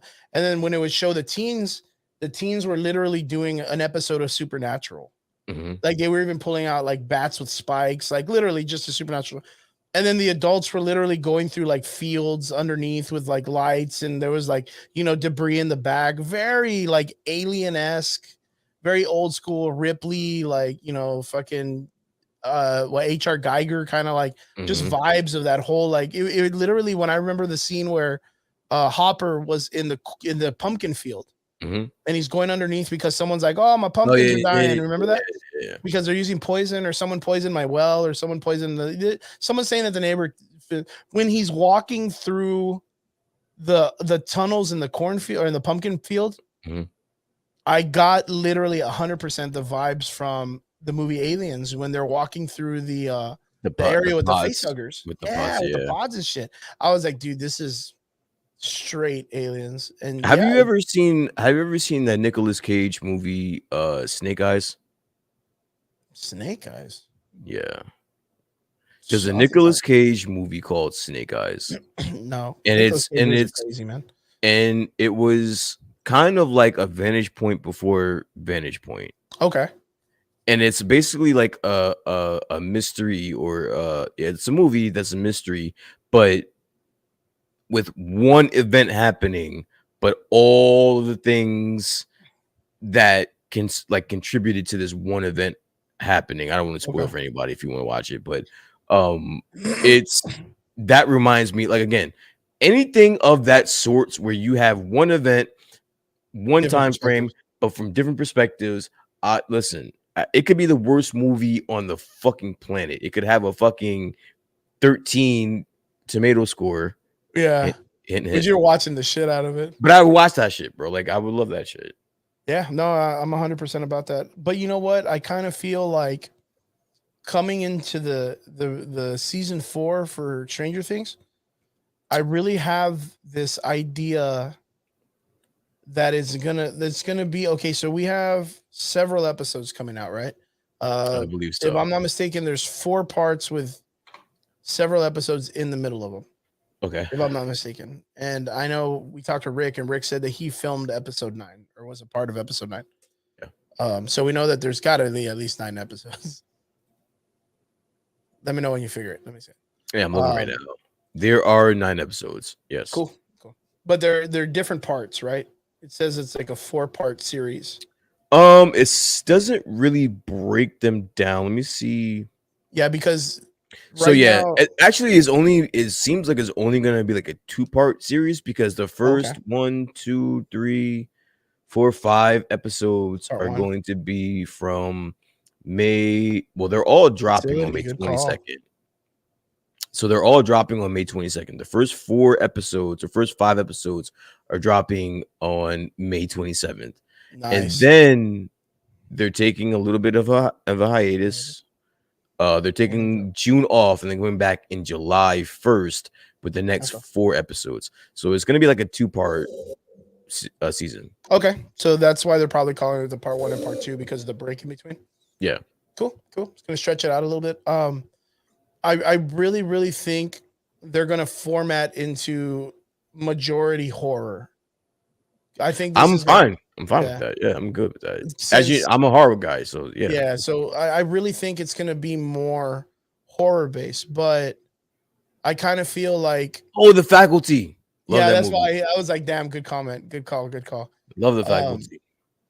I kind of feel like what was that movie that they did with Bruce Willis? What was that one with the Xavier dude, the Charles Xavier dude? What was it? The superhero one. What was it called? It was like Sam Jackson's in it. He's in the wheelchair. Bruce Willis was Glass. It was Glass. Well, it was like Unbreakable. It was Unbreakable. And I have a strong feeling that they're gonna go with that type of story when it comes to 11. Okay. Like it's gonna be filmed in that type of cinematography where it's like there will be that chronicle / superhero vibe to 11 and some of the other kids, because remember they brought up that girl from the last series, and then you find out that there's like a bunch of other children that are like 11. Yeah. So I think they're gonna do like, I don't know, man. Maybe we're gonna get this as like an Akira kind of vibe, where it's like a bunch of kids that do psychic shit and they're gonna battle it out, and in the process, like you have these creatures from this alternate dimension that this is where they're pulling their power from, that the government's abused, and they are kind of upset with their shit. Nice. Yeah. So I don't know, man. There's a lot of things that I'm really excited for. We assume that the people that were killed off in the other place, in the what is it called? In the fucking, I forgot what they call it, the horizon, or I don't know, in the upside down, right? That they get killed off or whatever. Yeah. But Hopper fucking showed up in Russia. You know, he's the Red Guardian over there or something. I don't know. He just appeared in a Marvel movie. But you brought up a very interesting quick topic. We don't have to dive on this. I have a quick question. I'm sorry. That's the reason why I was kind of like in and out right there. Mm-hmm. You brought up the movie Glass and Unbreakable. Yeah. And there was a third one with Split.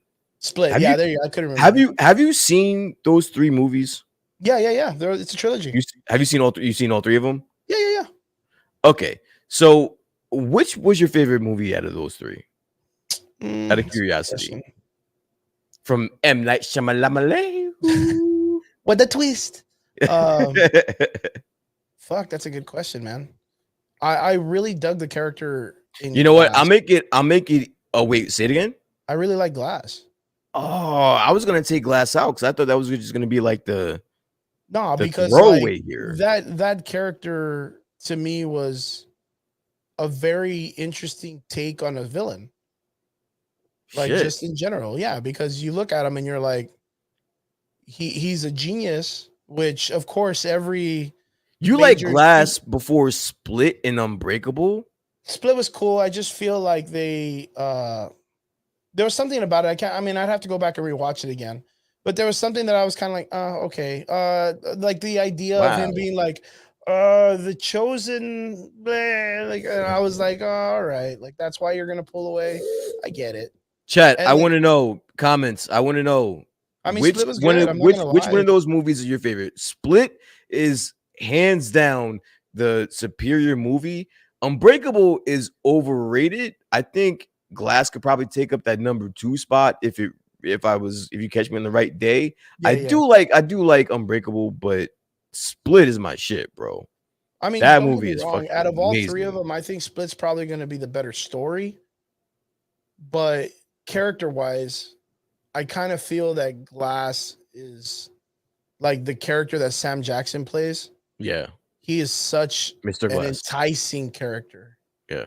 Like to know that he went through all of that trouble to make things happen for Bruce Willis, and then later on, like tries to entice this character from Split to be his fist, his fucking Moon Knight. If you think To about do it, his bidding for him. yeah. Yeah. But he put it all into motion because he wanted to.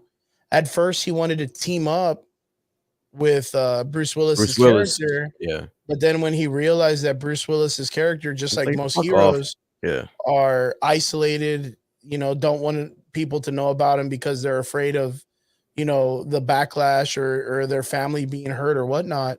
This guy got super pissed off, like big fan kind of shit. Got mad because his favorite Well, superhero. he got rejected. Like Yeah, he thought he was doing some noble shit, and some Bruce real Willis good was like, shit. yo, get the fuck out. You're a fucking maniac. I'll break But your fucking face.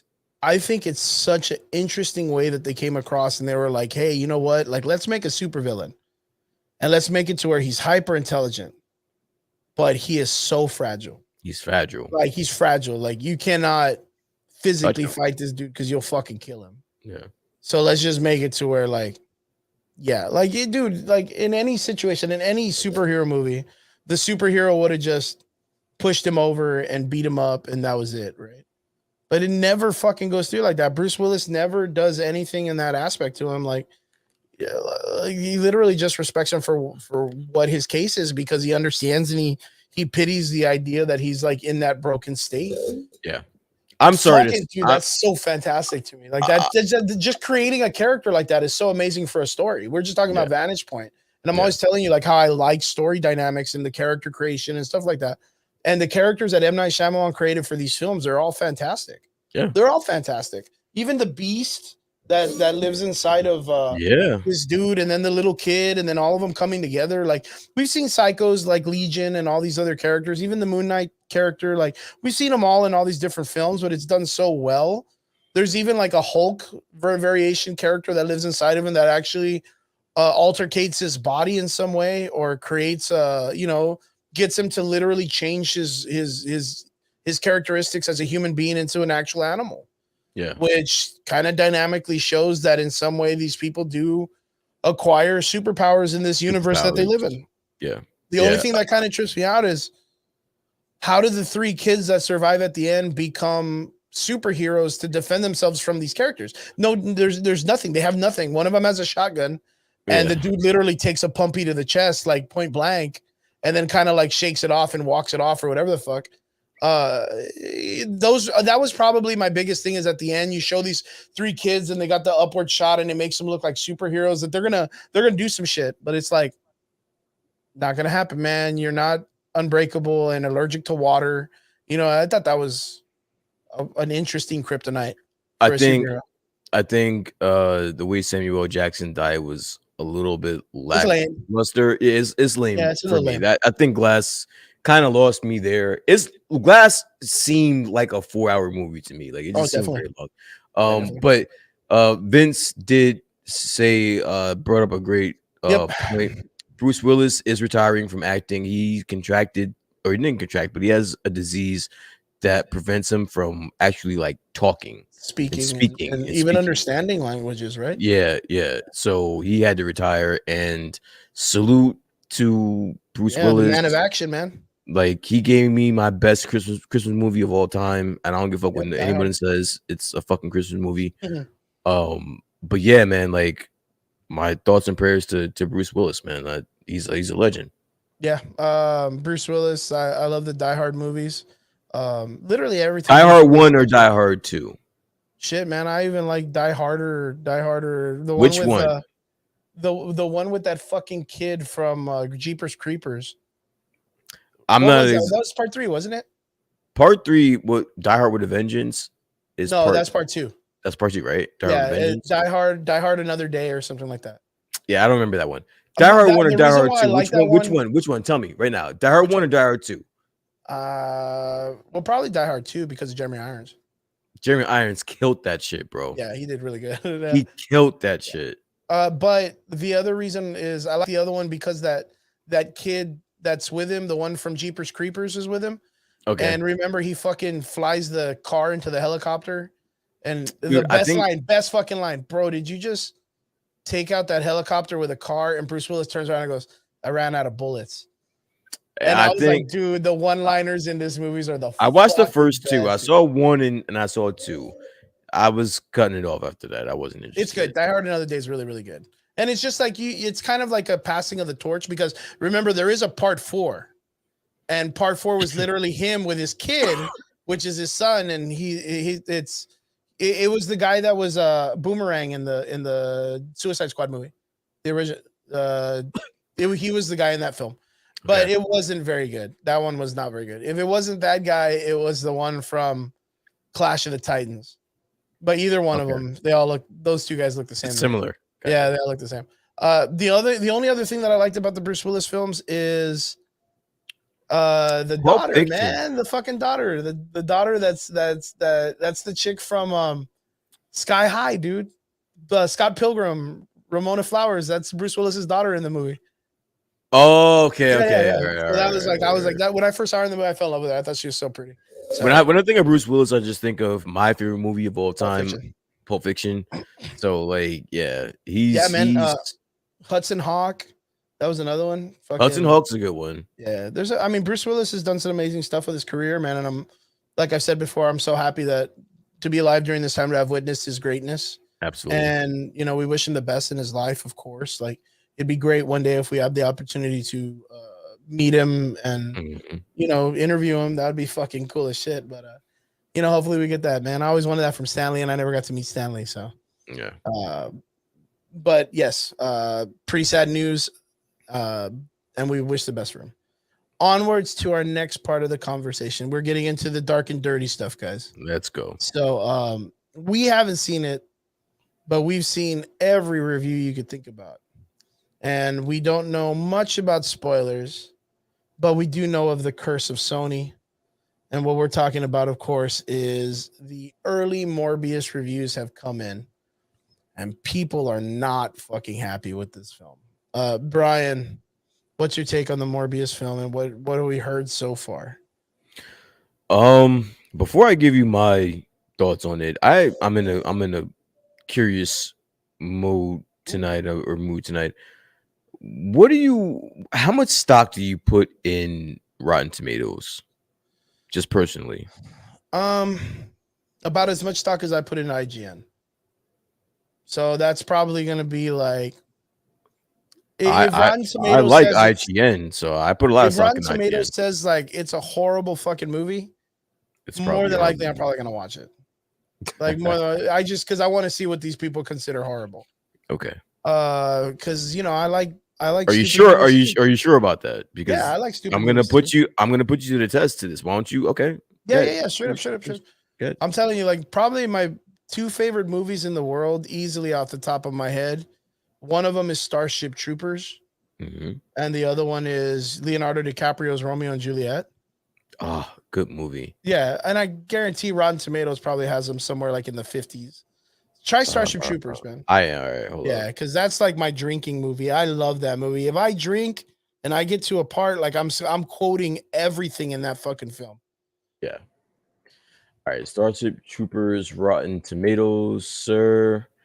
It is at a whopping What would your guess be? I would probably say somewhere like in the 60s. 66. It's the first tomato, yo.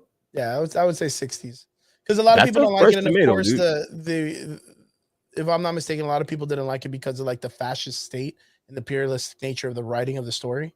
Yeah. And then, of course, the original character of Johnny Rico was a Filipino, and they whitewashed him. Yeah. But I mean, the dude that plays Johnny Rico is a fucking G2. Like, he's badass. He did an amazing role in that scene. The other one would, of course, be Romeo and Juliet, Leonardo DiCaprio, which would probably be a higher score. Honestly, that is a very, very good movie, dude. Yeah, I love that movie. And that is an exceptional movie. I love that movie. John Leguizamo. Oh, dude, yeah, dude, he's what he awesome. did as Tibble, that was Tibble, yeah. Dude. That fucking performance was great, dude. It was great. We went to Rotten Tomatoes. I'm gonna say it's a higher score than Starship Troopers. I would think so as well. It was an instant cult classic back in the day.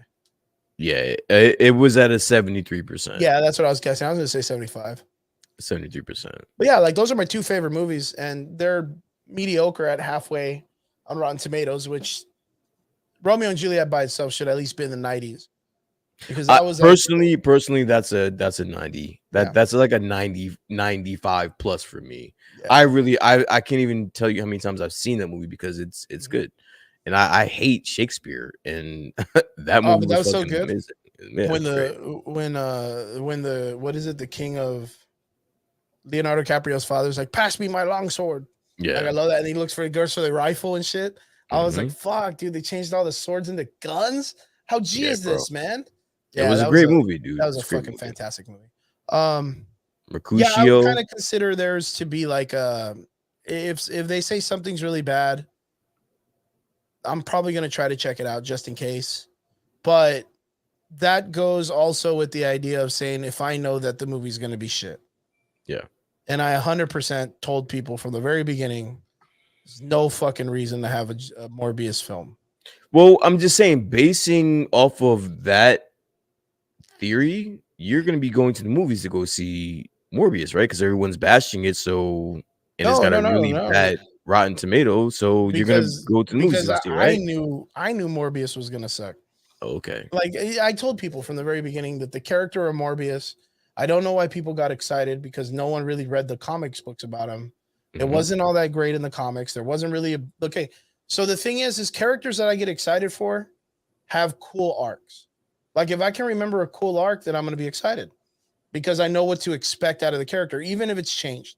You know, we talk about this repeatedly on the show. We talk about it repeatedly on the show that arcs are very important. But even if they don't follow the arc, if they're referencing something in some way, I'm at least comfortable to understand where they're getting it from. And I'll be like, ooh, I know what's going to happen. Let's see how they do this. And if they do it wrong, I have something to compare it to. If they do it right, I have something to compare it to. Yeah. Morbius is a character that his arc in the comic books literally went probably as far as Blade, but him and Blade are not connected because Sony is still in charge of Morbius and Marvel is 100% in charge of Blade. And then we talked about Blade not too long ago being a movie that might even be in the fucking 50s or in the 30s or some weird shit. I think it's like the 20s. The 20s or 30s, bro. Some very awkward shit because I don't ever remember, man, maybe it's just me, but maybe I just didn't read the comic books well enough, but I don't think Blade was around in that time. I thought he was like my interpretation of Blade's story was it was fairly a recent situation where a vampire like raped a woman and she had a child that was a daywalker, right? And it was like maybe the 80s because he used to have a fro, like maybe the 70s, like, you know what I mean? Like just based on the fashion sense. I would have never assumed to be like, yo, let's take it back to the old school, like Victorian time old school. Let's take it back to the 20s during like, you know, Sweeney Todd shit. See, I think just the way my brain works, as a black person, I would not want to see Blade walking around as a vampire in the 20s. But you know what? I don't even want to see that. Like, I want to see the new age vampire. Like, I want to see the new age Blade. Like, I want to see that. What I think they're going to establish in that Blade film is Dracula, but they're going to do it very Interview with a Vampire in the 20s. And then they're going to establish like his kind of like you're low key reminding me of some really good fucking movies, bro. Oh yeah, dude. I have a really good reference of stuff. I'm sorry. But Interview with a Vampire where Dracula kind of like comes into the States, establishes his house of vampires, and he kind of like, Deacon Frost, vampires from Frost. Yeah, you remember the guy from the first Blade movie? Yeah, right? Yeah. So, even like some of the older elder god Draculas, like vampires of that time. Like, I kind of feel like that's what they're going to do, and that's how they're going to establish it. It would make more sense if they went Dracula / Interview with the Vampire time period during Bram Stoker's time, and they establish it around that era. Even getting the guy in Bram Stoker's to play Dracula would be really awesome. Gary Sinise, baby. Yeah, that would be amazing if they chose him for vampires. They chose him for Dracula. Can you imagine? I love Bram Stoker's Dracula. Yeah. Gary Sinise. You can see where they could be like, okay, maybe we establish, since Bram Stoker's Dracula was very popular during that time period, that's also they're going to establish that Dracula from the Marvel universe, that's where he was established, or at least like made his entrance into humanity, and that's where vampires originate from / cut into the 80s. And then boom, vampire cults and tribes and all this stuff and clans are all over the place doing, debacles and things in the cities. And boom, you get Blade in the 70s. Yeah. Yeah. I really hope that it goes that way. And then that'll give you a really good dynamic to add in, the Black Knight, because of the 30s and the 20s and stuff. You do a little bit prior before that. You have their either their allocations or their situations that they had to deal with Dracula in Europe during the knights times and all the kings times right before the Victorian time periods. I mean, you have a really good establishment of basing it into some really, really solid history. Yeah. Where Morbius is jack shit into any type of history, because they were like, Sony's like, yo, let's put Morbius in his own fucking universe. Like, listen, bro. Dude. Listen, I think I said it in our group chat earlier today. I don't think Sony gives a fuck about the Venoms and the Morbiuses and the Kraven the Hunters. I don't really think they care so much about those standalone movies as they are about extracting whatever they can from that movie and injecting it into whatever Spider-Verse storyline they plan on doing. I think that, and honestly, it's funny because like I heard, listen, as of right now, I think earlier this morning I looked, Morbius was at 20% Rotten Tomato, and as of right now, it's at 16% Rotten Tomato. Damn, dude, that's it's dropped. It's dropped since this morning. So, and the interesting thing to that is Grace Randolph, who I love. I think she's interesting. I think she's entertaining as fuck. She does a lot of reviews for movies, especially when it comes to like MCU, DC, Sony, shit like that, right? Grace. And she actually liked the movie. Really? So she liked it. She said it was entertaining. She said it was fun. But I'm looking at a 16 out of 176 reviews. It got a 16% Rotten Tomato. You cannot. That cannot be a good movie. You can't fake that, bro. Yeah, you can't fake that. You can't fake that. Even the audience score is a 67%. Like, that's not really. What is it? 67? Yeah, the audience score. Okay. It's at a 67%. I wonder why though. That's a really huge dynamic. No, but it's not though. If you just let's from 16 to 67. Okay, but like you can't do that though, because like the 16% is from critics, right? People that went to that's all they do is just watch movies and films and break them down. Shit. The audience score is us. It's the regular people that watch the movie. It's got it got a D. Okay. It got a D plus basically. Yeah, D plus. You know what I'm saying? So you gotta remove the 16%. because it's easy to do to kind of mix them the two. Let's just take the scores individually. So individually, the audience scores is 67%. That's a D plus. Yeah, it's a D plus. I mean, that's still not a good movie at all. Yeah. So I don't know, man. Well, first off, it's like I said before, like the Morbius character really doesn't have a lot of grip when it comes to a story. Yeah. Literally, it's just a dude. I mean, the commercials kind of explain everything to you. Like literally, the commercial is literally the whole movie of probably Morbius, if I'm not mistaken. Oh, but I heard actually the opposite. I heard the trailers didn't do anything for the movie. Like there's a lot in the movie that we don't see in the trailer. Well, what have you heard? I'd like to know. Again, I'm taking this from Grace Randolph. She said that the trailer doesn't do it justice. She went into the movie with low expectations and not only exceeded the expectations, but she thought it was a really good movie. She is aware of the fact that people are bashing it, but that doesn't persuade her from her feelings on the movie. So I'm kind of interested to see how it is. I don't think I'm gonna like it, even though I am a Jared Leto fan. Like I have to come to terms with the reality of the situation. I love Jared Leto, bro. How do you feel about him being casted in these? You know, recently he was casted, of course, as the Joker in the Suicide Squad films, which wasn't accepted very well by a lot of people. And now I liked it. I know. I'm not saying it's bad or good. I'm just saying, like, yeah. And then now he's shot into the Marvel universe with a character that, you know, a lot of people didn't, you know of per se, see it now and are starting to say it's probably, if not the worst Marvel film that's ever been created.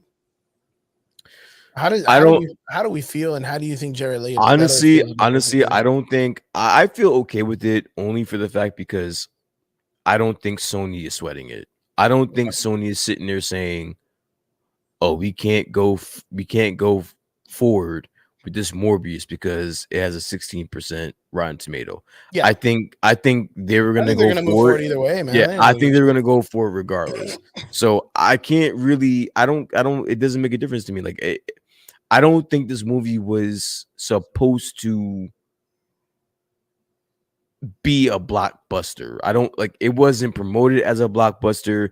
It's in fucking March. Like what kind of blockbuster comes in March? Oh yeah, that's a good point. You know what I'm saying? It's like it wasn't built, it wasn't sold. It did exactly casually under the radar. There was some advertisement. There wasn't really like I didn't even know it was coming out last week. Exactly. I told you, and I think I said it in our group chat. I honestly think that Sony is just Sony and DC see the blueprint. Like they see where they want to be, and they have that in Marvel. They see the outcome and the fruits of the labor. The problem is they don't want to actually go through the hard work to get there. Yeah. They don't want to sow the seeds in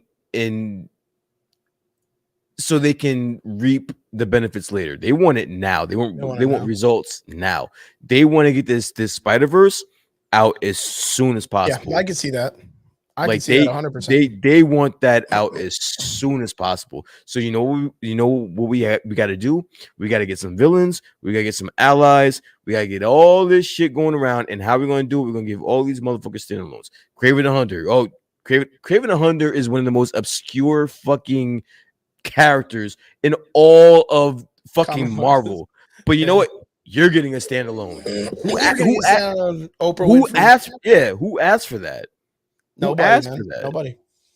Nobody. But I mean, of course, a bunch of people that are like the normies of this world are going to be like, dude, fuck yeah, Kraven movie. Fuck yeah. And I get it. It's goes back to the idea of exciting times. You know, exciting times. Oh, fuck, a Kraven. I never would have thought I got a Kraven movie. Who would have thought I got a Jonah Jameson standalone movie? Like, who the fuck needs a Kraven film?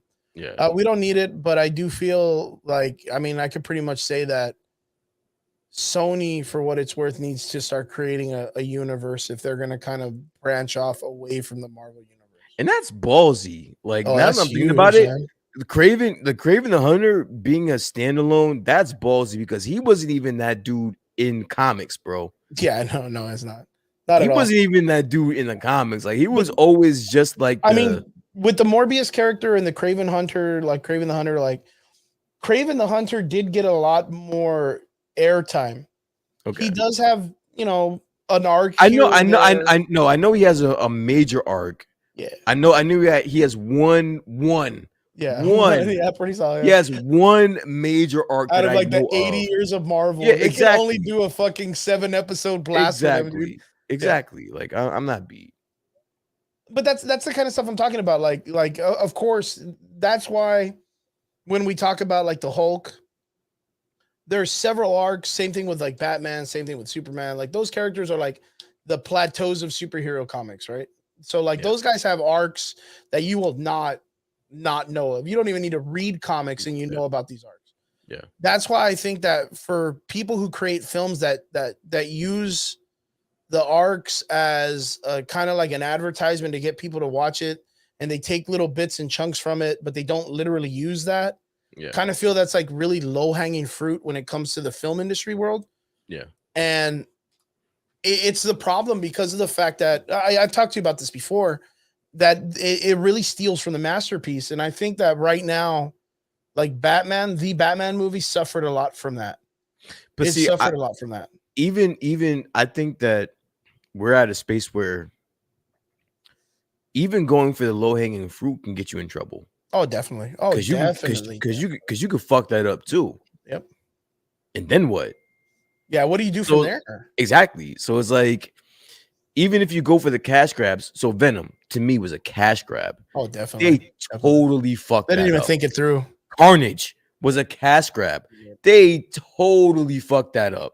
And now you have Morbius, which is literally following the same blueprint, which is a character that you could have probably put Morbius in a Spider-Man film rather than have it be a standalone. Yeah. And literally have him dealing with characters. You could even do, let's say by chance, because this is one of my biggest pet peeves when it comes to this to the Sony verse or the Sony in general. Well, how the fuck am I supposed to watch a Spider-Man film when I want to watch a Spider-Man film? Wait, say it one more time. How the fuck am I going to watch a Spider-Man film? Like, where am I going to watch a Spider-Man film at? Streaming? Disney. Disney don't have them. They do. No. They have old ones, I think. No, they have the cartoons. All Spider-Mans ultimately are gonna land at Disney. Oh, they'll eventually land there. Hopefully, one of these days. No. It's like they so Disney just struck a deal with Sony. I think it was like in their last re-up. Okay. That Sony has the liberty to put Spider-Man wherever the fuck they want. Whatever whatever POD they want, paid on demand, whatever service they want. They can even go to HBO Max. Okay. But ultimately, when you're done with your month or 2-month deals, boom, it's all coming to Disney Plus, all of it. Good. Yeah, man, because they're literally before the last Spider-Man movie. Yeah, I was like, bro, I want to go back and watch like Andrew Garfield and Tobey Maguire. I want to go back and see their old films. I couldn't find them anywhere. Yeah, I couldn't find them anywhere. I have the DVDs, but why am I going to go through that when I have all these streaming services? I go to Disney right now and I can literally watch all the Ultimate Spider-Man cartoons, all the old school Spider-Man cartoons, the animated series Spider-Man cartoon. I can watch all that shit, but I cannot watch a Spider-Man film. Yeah. Like, I think that's trash. Like, that's been my biggest pet peeve because I really liked. There's a lot of people that love it. There's a lot of people that don't like it in the communities. Spider-Verse. Yeah. I love the Spider-Verse movie. I think it's fantastic. I like the soundtrack. I like the way they drew it out. I like the art. I love everything about it. I think it's great. As do a lot of people. That movie has got a lot of critical acclaim. So yeah. That movie is fucking amazing. I love it. Really I think it's great. I've probably seen that movie at least 10 times. No lie. Well, that's the thing. Like, I can't find it somewhere to watch it. I'd have to watch it, like, of course, like on the Fire Stick or whatnot. Yeah. But I should be able to watch it on the Disney Plus channel. Yeah. I don't know exactly when that stipulation kicks in.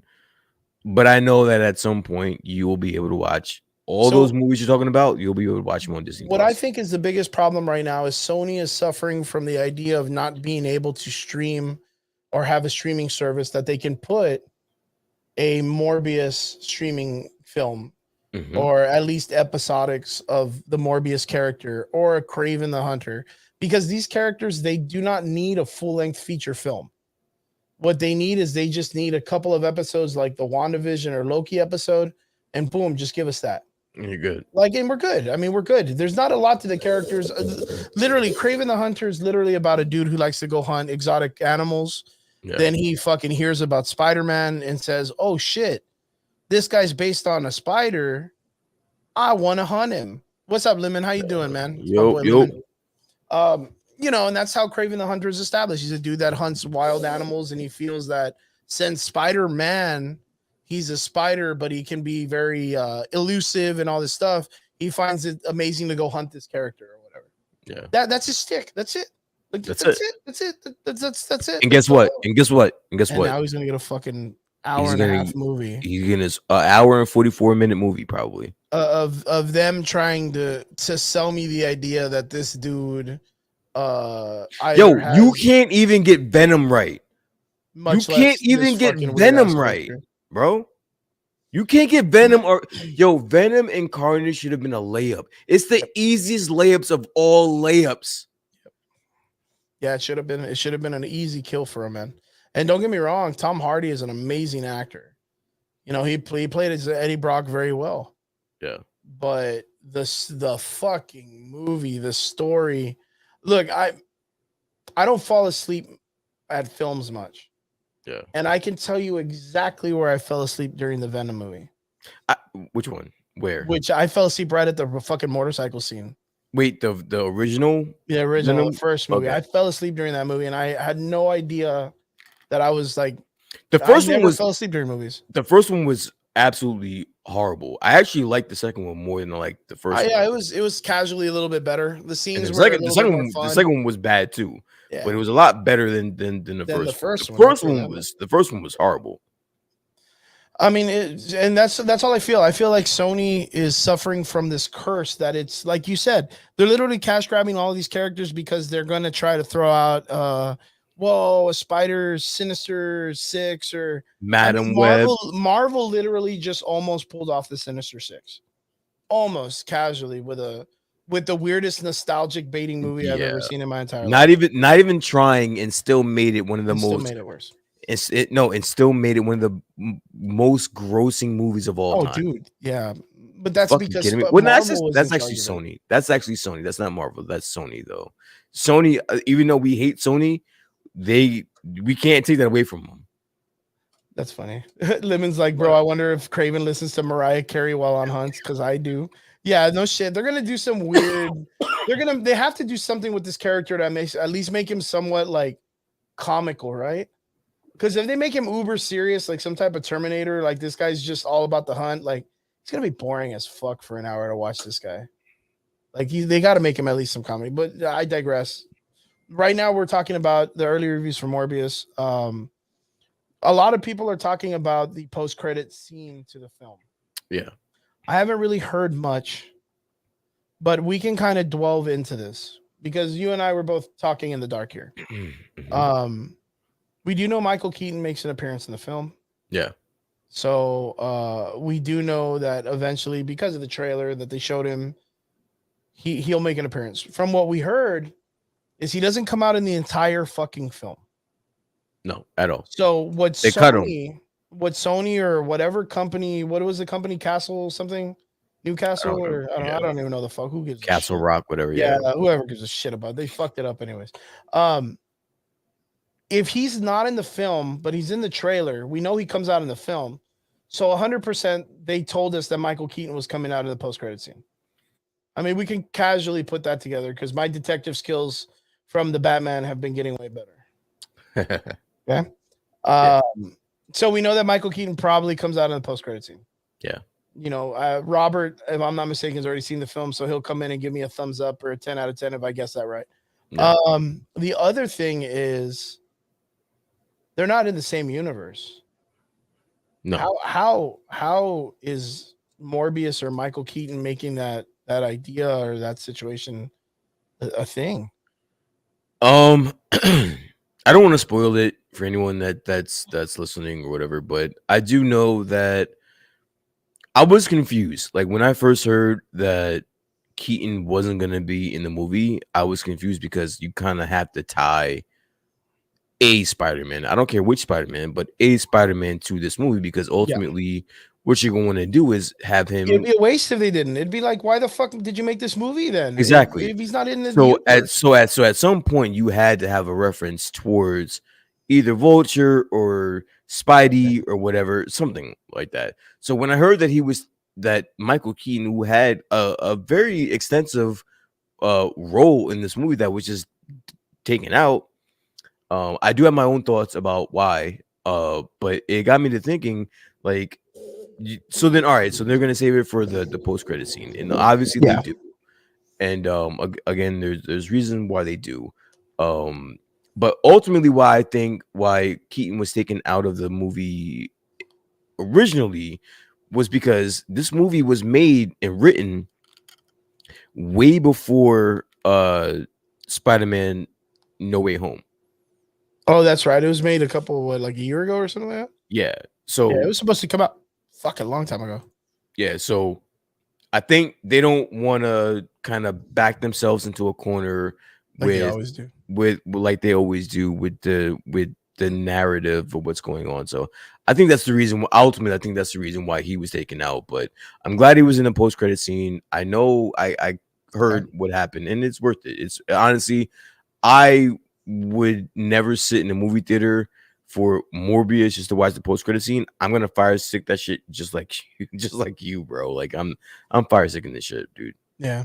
I mean, I have to know though, man. Like, yeah, I'm about this. I don't know why. I'm just gonna throw some random shits out there. Go. Okay. Shoot. So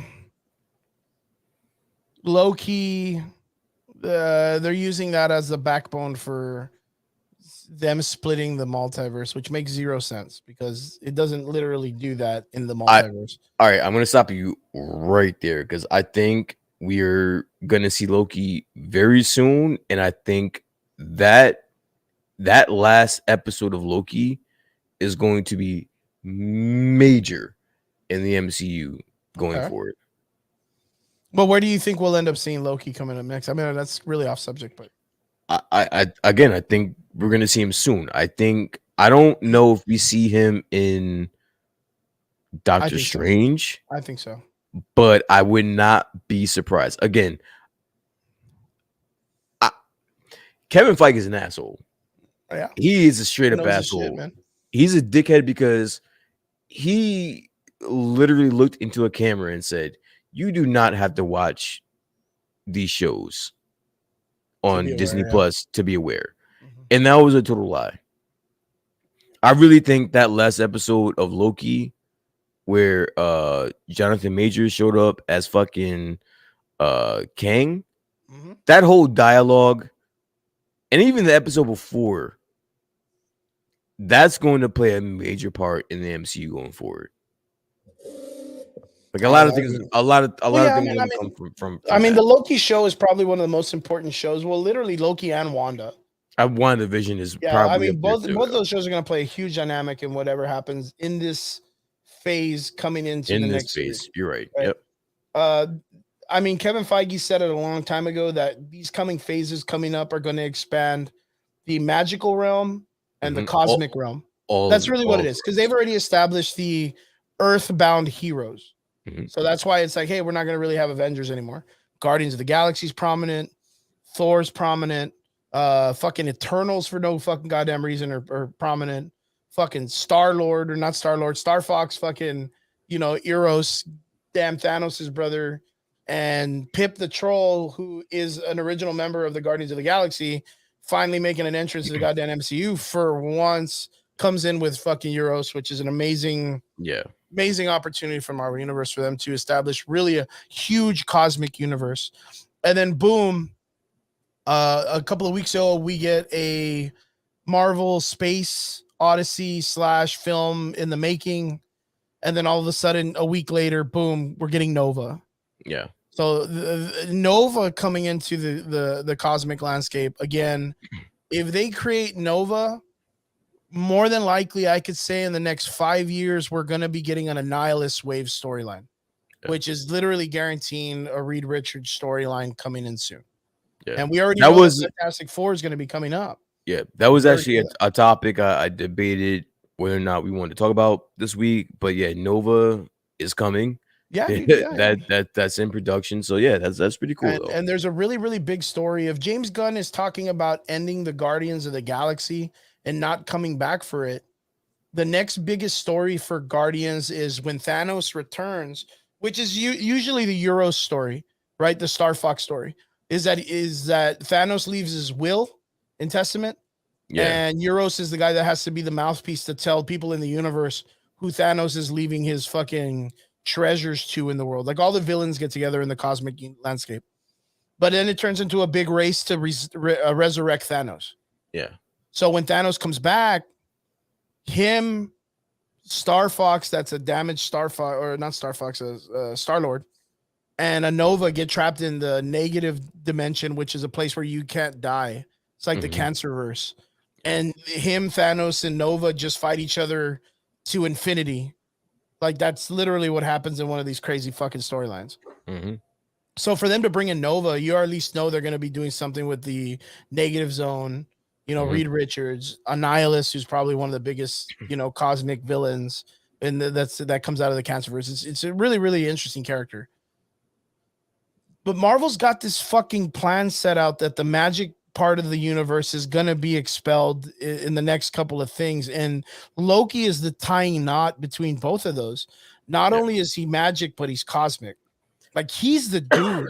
Like he is the dude that brings both of those cosmic entities together. In fact, Loki's the only character out of both of those that becomes the Sorcerer Supreme for a moment in his career. So that's why I 100% don't see why he wouldn't be in this Doctor Strange film alongside him and Wanda fighting off some type of villain together as a trio. Yeah. So Chthon being a major villain would be an interesting concept to get Loki and him.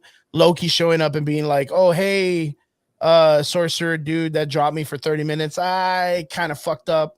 I need your help. I kind of fucked up time. And you happen to be the dude that was the guy that secured time. I need your help. It's one of those things like it literally coincides with what Doctor Strange's story and aspect was. So that's why I 100% believe we're supposed to get Loki in the Doctor Strange film. I've heard so many. There's so many rumors I've already heard out there about who's gonna be in this movie. At this point, just give me the fucking movie, dude. Yeah, let's just see. Who's for the last 4 or 5 weeks, we've heard everything that this thing has to offer. Now I'm kind of getting this whole like exhaustion from it. Yeah, I just want the movie now. Now you know what? I can 100% believe and I know why they're not giving us that Thor trailer because of all this exhaustion of Marvel. You think There's been a lot of stuff coming out. Yeah, man. I really don't think they need to go off and throw anything out there with Doctor Strange coming out literally in what we have a couple of maybe like weeks. And then of course Thor is going to come out not too long after that. I really don't think we need a trailer. I really think a trailer during Doctor Strange 2 would be great. Why would you not have a trailer for a movie we're going to get a trailer. I should say like we can wait it out just a little bit longer to get a trailer for it. That isn't, but all right. All right. So maybe there is a world and a reality where we can, but that's not what Disney does though. Like I don't know. I'm a creature of like formality, and not formality, but like I take people at their face value in what they show me. Disney shows me they have an algorithm for this, and they have a way to do this. So when they're not doing it, or when they're giving me 2 shows on Disney Plus on the same day, and it doesn't give me anxiety, but it makes me think like, what the fuck are y'all doing? Yeah. Like you guys have the recipe, don't fuck this up. So when you don't give me a trailer, and now it's almost like statistically that Thor is the one fucking movie that is the closest to release date that hasn't shown a fucking trailer, That's weird to me. I mean, I can see that, but with the success of Thor, They have been pumping out movies for the last 15 years, 15, 16 years, and we have been eating it up. Yep. We have made them billions of dollars. We have made them $1 billion movies, and we shitted on other movies.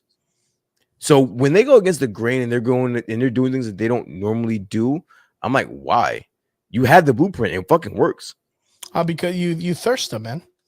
You make them thirstier. But why? There's no need to. They want it though. There's a demand. You do that move. You make that move when you're coming out the gate, or you make that move when you actually need the fucking money, dude. They don't need the fucking money, bro. No, but they're gonna constantly go for the next biggest money. They're gonna constantly keep driving, and the only way to do that is to keep adjusting and upgrading. The only way you do it is you make it tighter and tighter and tighter over and over again. They already know people want to watch it. People now, without even getting a trailer, are already talking about the film. Or run the risk of people forgetting that. Sorry, no, that's fine. Running the. I'm sorry, or running it too close. Exactly, and people not even knowing that it's coming out, or not even giving a fuck about it. I mean, I think it's just one of those things. Like, even though we believe that Marvel and Disney have that blueprint settled, they don't always sit stagnant. Like, they're always constantly improving. And when we look at it, we don't think that they can improve anymore. And then they go off and they prove us a different way, right? Right now, without talking about it, people are already talking about the trailer without there even being a trailer. Yeah, no, it's when it drops, it's one of the most watched things on the internet. It's probably going to break the internet. It'll fucking crash YouTube. You know, people will have to pirate the fucking trailer somewhere. You know what I mean? Like, it almost turns into a whole event just getting a movie trailer. Yeah. When was the last time we ever saw that happen with a regular movie trailer? Honestly, and you know what I mean? Like, I'm going to be totally honest with you. Only for Marvel. They honestly did the same thing. I don't know if you remember, but they kind of did the same thing with Ragnarok, where they kind of waited until they didn't wait this long, but they kind of waited till like the last minute, and then they just dropped that trailer. And this is like in the beginning stages where companies were just dropping trailers out of nowhere. I remember like it was yesterday where I got the Thor Ragnarok trailer. And it came out of nowhere. You just woke up one day and it was in your fucking phone, and it was there. It was there. Yeah, I 100% agree. I 100%. Like, that was where, I really, really think that they're thirsting people because they already know that they're successful. They already know that people are going to do it. So what do? You keep taking it a little bit more. But you don't have to. It doesn't make it, to me personally, it doesn't make any sense because you don't have to. Like, if you needed the money, I get it, but they don't need the money. Like, dude. They could just drop the fucking trailer and get 1 million. They can get like fucking 10 million, 15, 20, 30 million views in like 10 minutes if they just dropped it right now. They dropped it. That's the thing. They know that. They want to beat that. They know that. We know that. I don't even know if that. I can't even call that greedy because you're only competing with yourself at this point. So I can't even call that greedy. Bro, did you see the Wanda ears that they released in Mickey Mouse? Wait, say again? Yeah, did you see the Minnie Mouse ears that they released, the WandaVision ones? They just released them last week. Did you see that? They didn't need to. They did not need to make any ears that look That's like a whole different beast though, like the marketing and I'm telling you, that's a whole different beast of what we're talking about. Even with just the trailer that they're giving for free. Look at how crazy the world went. I like that hat. Doctor Strange. I didn't make a comment about it. Fatal Fury was one of my favorite games growing up as a fucking kid, bro. My boy Gilbert got this for me, my homie. He bought it for me at the con, my Morphomania. Yeah. One of the vendors had it, and he's like, he bought it, and I was like, fuck, where'd you get that? That's rad. I want to go buy it right now. He's like, bet, here you go, bro. You can have mine. I'll get the black one. So he bought himself the black one, and I have the red one. So shout out to Gil, man. Thank you, man. I meant my homie right there. Meant to say something about that earlier. Yeah, and I got Mr. Karate on my tattoo here, man. Oh shit. Yeah, I got Mr. Karate. So fucking A. Yeah, Roberto and what was his name? Not Rio, which are the guy that looks like Ryu. Yeah. But he's the one that wears the orange gi in Art of Fighting. This is their master. So him, and then I got a Kuma on my arm down here. So Kuma's the fucking man. Yeah, I got a Kuma on my arm. So yeah, and I got Wolverine on this side, dude. So, which is weird. Don't you like shit on him? Or were you shitting on him one time and you were saying about how he's I like mean, for what it's OP worth, or the character whatever? growing up, he was one of my favorite comic book heroes. But like, of course, like in recent times, they don't know what to do with the character anymore. They've killed him, brought him back, killed him, brought him back, and it's like, bro, like stop, like leave him alone, man. God damn, he can only take so much, man. That's my guy. Logan's my guy, dude. Yeah, dude. And then of course, like Hugh Jackman's done such an amazing job, even with Old Man Logan or the Wolverine movie or whatever it was called. This last one, it was really fantastic. And then can't wait for Daphne, the girl that played X-23, Lauren. Oh my god, she's already in her no. teenage Logan was sister. such a good movie, dude. Yeah. Like that was such a good movie. Yeah, that's why I'm kind of worried about them, kind of casually bringing back all these characters in the Doctor Strange film, because it's like, what are you gonna do? Like, I mean, I know that Ryan Reynolds joked about resurrecting Logan. I don't know if you ever saw that he like showed up at the fucking, they made like fan films of him like showing up at the cemetery and waking him up and shit, which I mean, of course Logan would wake up because he doesn't die, but the cornstarch story was kind of for what it's worth. But yeah, I guess that can kill off mutants. So yeah, but going back, because we don't want to get too far-fetched, the biggest question that I had was, Morbius has zero idea who a Spider-Man even is. So how is it that the Vulture and him are going to cross into different dimensions? So I really can't say, like, the Doctor Strange shit doesn't work. Like, it doesn't work because the Vulture might know who Spider-Man is, but then how did the Vulture go into this dude's world, or how did this guy go into his world if that guy doesn't know who Spider-Man is? Why would they even coincide with each other if one of them doesn't even know that he's in that comic book universe? You know what I mean? I don't know, but what I do know, or what I have heard, is that this is going to be better than the whole fucking movie. This deleted, like this post-credit scene. So I mean, Michael Keaton makes it already great. I would say Michael probably Keaton, why you think Michael Keaton showing up on the screen is going to be better than anything of the hour and 44 minutes I just wasted watching fucking Morbius. So I'm gonna be interested in that anyway. Okay. I'm sorry. So how do you feel if they end up trying to do like a Sinister Six with this character, like Morbius? I mean, don't get me wrong, the power set that they give him in the trailer, I mean, Morbius looks like a heavy hitter when it comes to like, hey, dude, I like to see this guy fight Tom Holland. But he's not like an original. Like I kind of want. I don't know. Sinister Six character. Yeah, that's what I'm saying. Like he's not an original Sinister Six, so it's like neither are any of the fucking Illuminati. So don't even start, dude. And this is what we talked about. This is why I don't like it when they do this shit, man, because it really takes away from the originality of the original shit, like what you remember about the character stuff. Yeah, but like, all right. Okay, all right. So the Illuminati changes though. The Sinister Six, it has though, right? It has. I mean, the only reason why it changed was all right. Better question. Better question. Okay. I'll reframe. I'll because rephrase it better. It does get dicey. What changes more, the Sinister Six or the Illuminati? The Illuminati changes more. Sinister Six is always the Spider-Man dude. It's rogue. It's his rogue. It's like the Flash. Like the Flash always like literally fights the same couple of villains and then they tag team up because it's his villains. Like they're the ones that just know. The Illuminati, these 6 dudes, like the Illuminati changes. The Illuminati, I can understand you switching that up. Okay, because we're used to it. It switches up. The Sinister Six, though, it doesn't switch up, bro. We know who they are. If I'm not mistaken, I think the Sinister Six was different in the Ultimates comic. That was later. I mean, casually though, like you know what I mean, like 1 or 2 characters, like at the most. Yeah. But you know, it's pretty much always been the same. The Vulture, Rhino, Electro, Mysterio, Dr. Octopus, and Mysterio. Mysterio. Like it's always just kind of been the casual characters. Sandman. And Sandman. Green Goblin. I mean, sometimes the Scorpion will pop in here and there. Mysterio's kind of like the kind of iffy sometimes. Like he wasn't in the video game, and in the video game they had the Sinister Six pop up. Yeah. But I think they brought in that Negative Man, which was from the video game himself.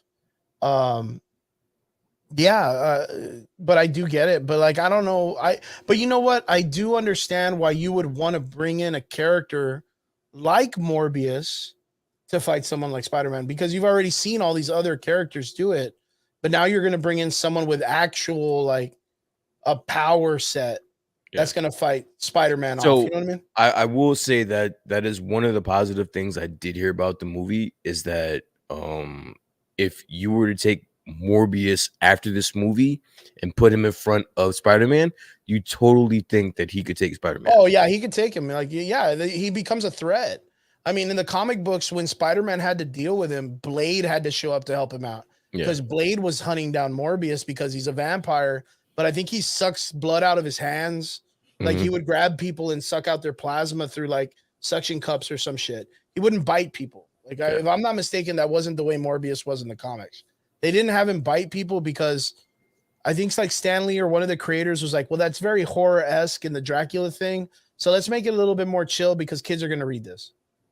So if I'm not mistaken, that's kind of like the way it went. And then maybe it changed a little bit. But yeah, you see, like Lemon, I think he remembers that too.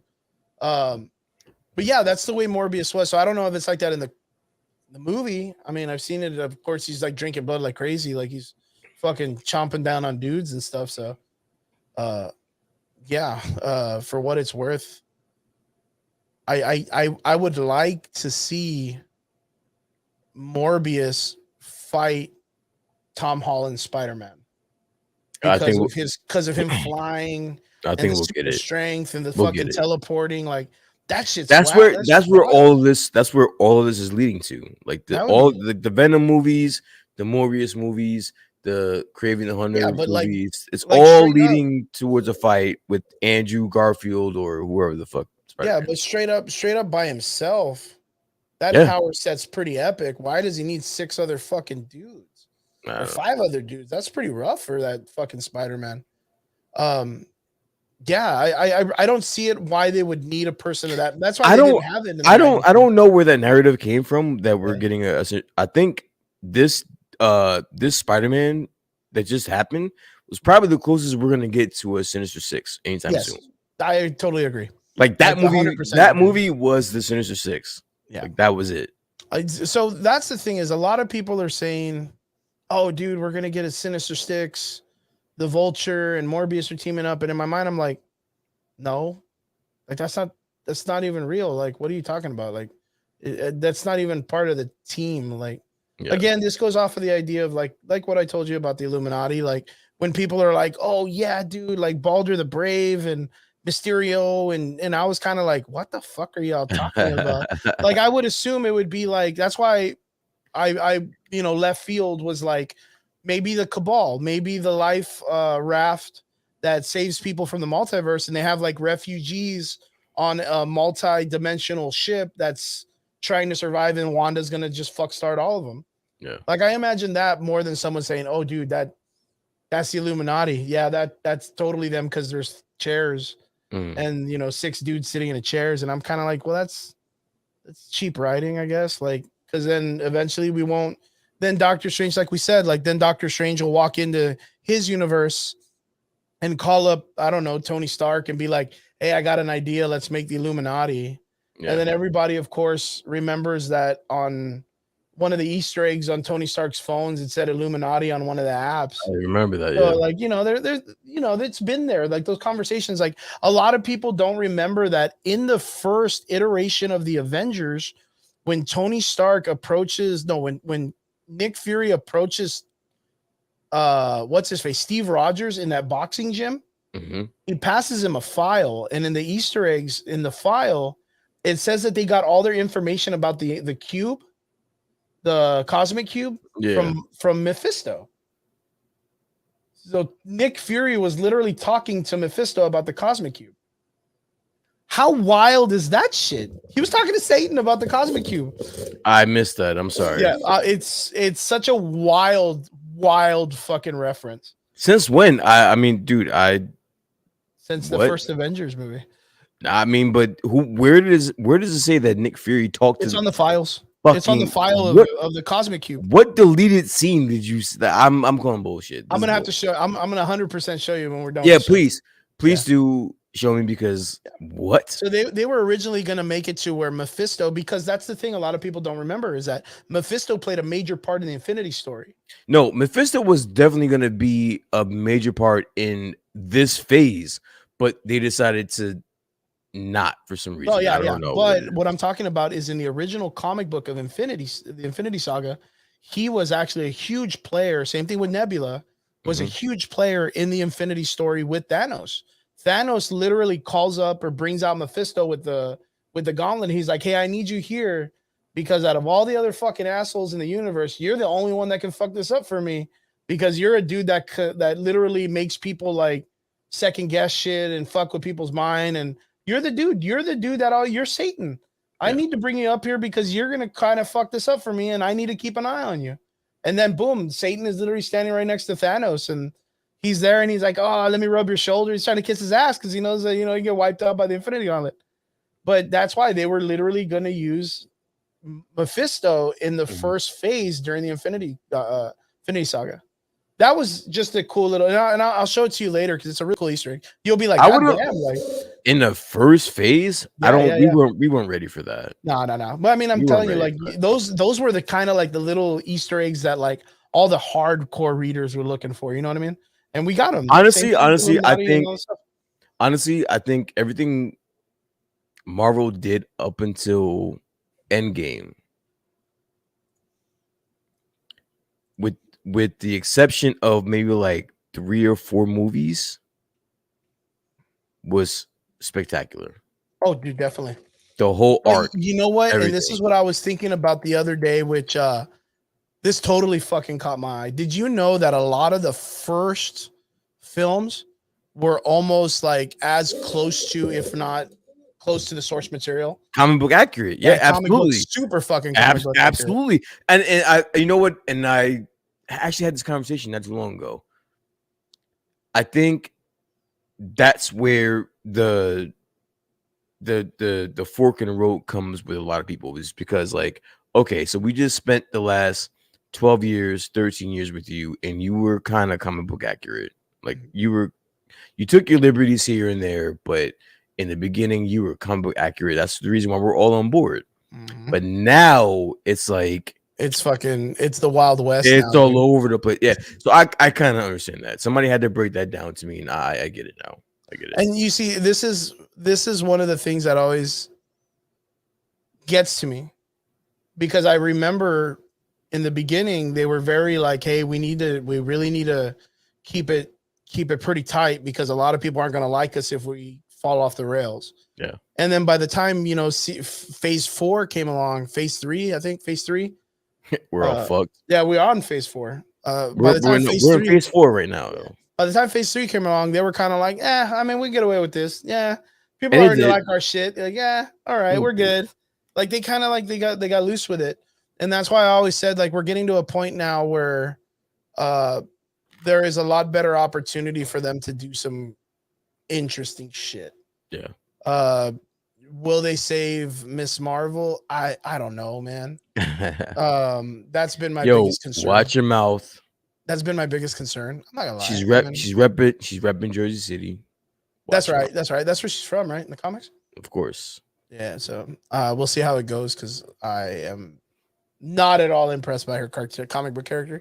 But yeah, the way that there's moving her shit around, I'm kind of interested. It's like I said, like that one part where she's walking through the sky and like she's floating and shit. I wanted to see the big fucking legs, like the long, big feet legs, like walking. No, but she gave you the big fist, though. Yeah, she did. Very much like Green Lantern, though. So that's kind of like, I mean, again, with everybody being excited about the Illuminati, it gets me excited for Black Bolt, the Inhumans, the royalty of the family. Now they're changing the entire aspect of this character, which makes me feel like, Inhumans, they're out. That was one of the things that they, I believe that they changed in the reshoots, because as you know, Doctor Strange went through major reshoots, and that was one of the things that they reshot was the Illuminati, because the Illuminati was like originally supposed to be like Monica Rambeau, But she wasn't never like the Captain Marvel character. Never invited into the Illuminati. Yeah, I'm just letting you know. The dirt sheets read that it was supposed to be like Monica Rambeau. What was the Doctor? The black guy from Doctor. Mordo. It was supposed to be Mordo. It was supposed to be like a few other people, but like obscure. Yeah, obscure characters. Yeah, and they were like, "Yeah, no, that's not gonna work for us." So now they're gonna juice it up a little bit. I hope. Oh man, I mean, of course, it's exciting because I mean, dude, we're gonna see Charles Xavier. Yeah, dude, in the Marvel universe. Like that's yeah, like we are. You know, I mean, even if Patrick Stewart comes and just dies, like which I think is gonna happen. Yeah, I mean, more than likely, because that's the way. Wanda is good. I've been telling you for fucking months, bro. Oh yeah, I know. Wanda is going to tank everybody. No, bro. I get it, and it's important because of the fact that so House of M. Yeah. Right. We've talked about it before. In the first iteration of House of M, when she goes off and doesn't say the no more mutants thing, what she does is she just tells everybody to like leave, and she saves Magneto, and she creates the House of M, which is Magneto becomes a royal family like the Inhumans, and so does her and Pietro. When that story happens, she grants everybody's wish, which Peter Parker gets it the worst. Yeah, no, like everyone gets fucked up, but Peter gets it the worst, right? Yeah, I always tell people like I feel so fucking horrible for Peter Parker because he gets his life with Gwen Stacy and they have a baby girl, only to realize that it's all a fake imaginary story and it's fucking horrible. Everybody else just gets like fucking Wolverine's working with S.H.I.E.L.D. He's banging Mystique, Cyclops married Emma Frost, but Charles Xavier is completely off of the board because Wanda has him completely hidden from everybody because she knows that he's the only one that can pull some shit off. Yeah. So in this part of Doctor Strange 2, when Charles Xavier meets Wanda, we're going to get a reference of that where it's maybe even the Charles Xavier that fought her in the House of M storyline and is like, Wanda, you need to stop this. It's not real. You need to stop this. And she's going to just wipe him out just like Jean Grey did in the other movie. Like, I could see it. I can see it. Patrick Stewart's probably not like, hey man, let me sign on a 7-year contract or 7-film contract. Dude, he's like, I'm done. Like I did great for my character. I gave him an established role. I gave him a good ending, which I fucking bawled when Charles Xavier died in Logan. He was probably dumb. Me up, man. He was probably dumb with Logan, but fucking Kevin, he wasn't dumb. What an awesome character development. I didn't say dumb. Oh, I said dumb. done. Oh, done. Yeah. I said dumb. I was like, no, it was dumb. No, I think he was done with the Xavier character in Logan, but I'm pretty sure that Kevin Feige backed up the Brinks truck for him for this movie, and they were like, "Listen, bro, we need you one more time." A lot of people didn't like it because it was such a destruction of the character, but like, it was fucking fantastic for his character development because all everybody knows about Charles Xavier is he's in a wheelchair and he can read people's minds. That's it. Nobody knows about him dying to the hands of Cyclops during the fucking Phoenix saga, like that fucking Cyclops wipes him out. Not even Jean Grey, like a lot of people don't know like some basic ass shit about Charles Xavier.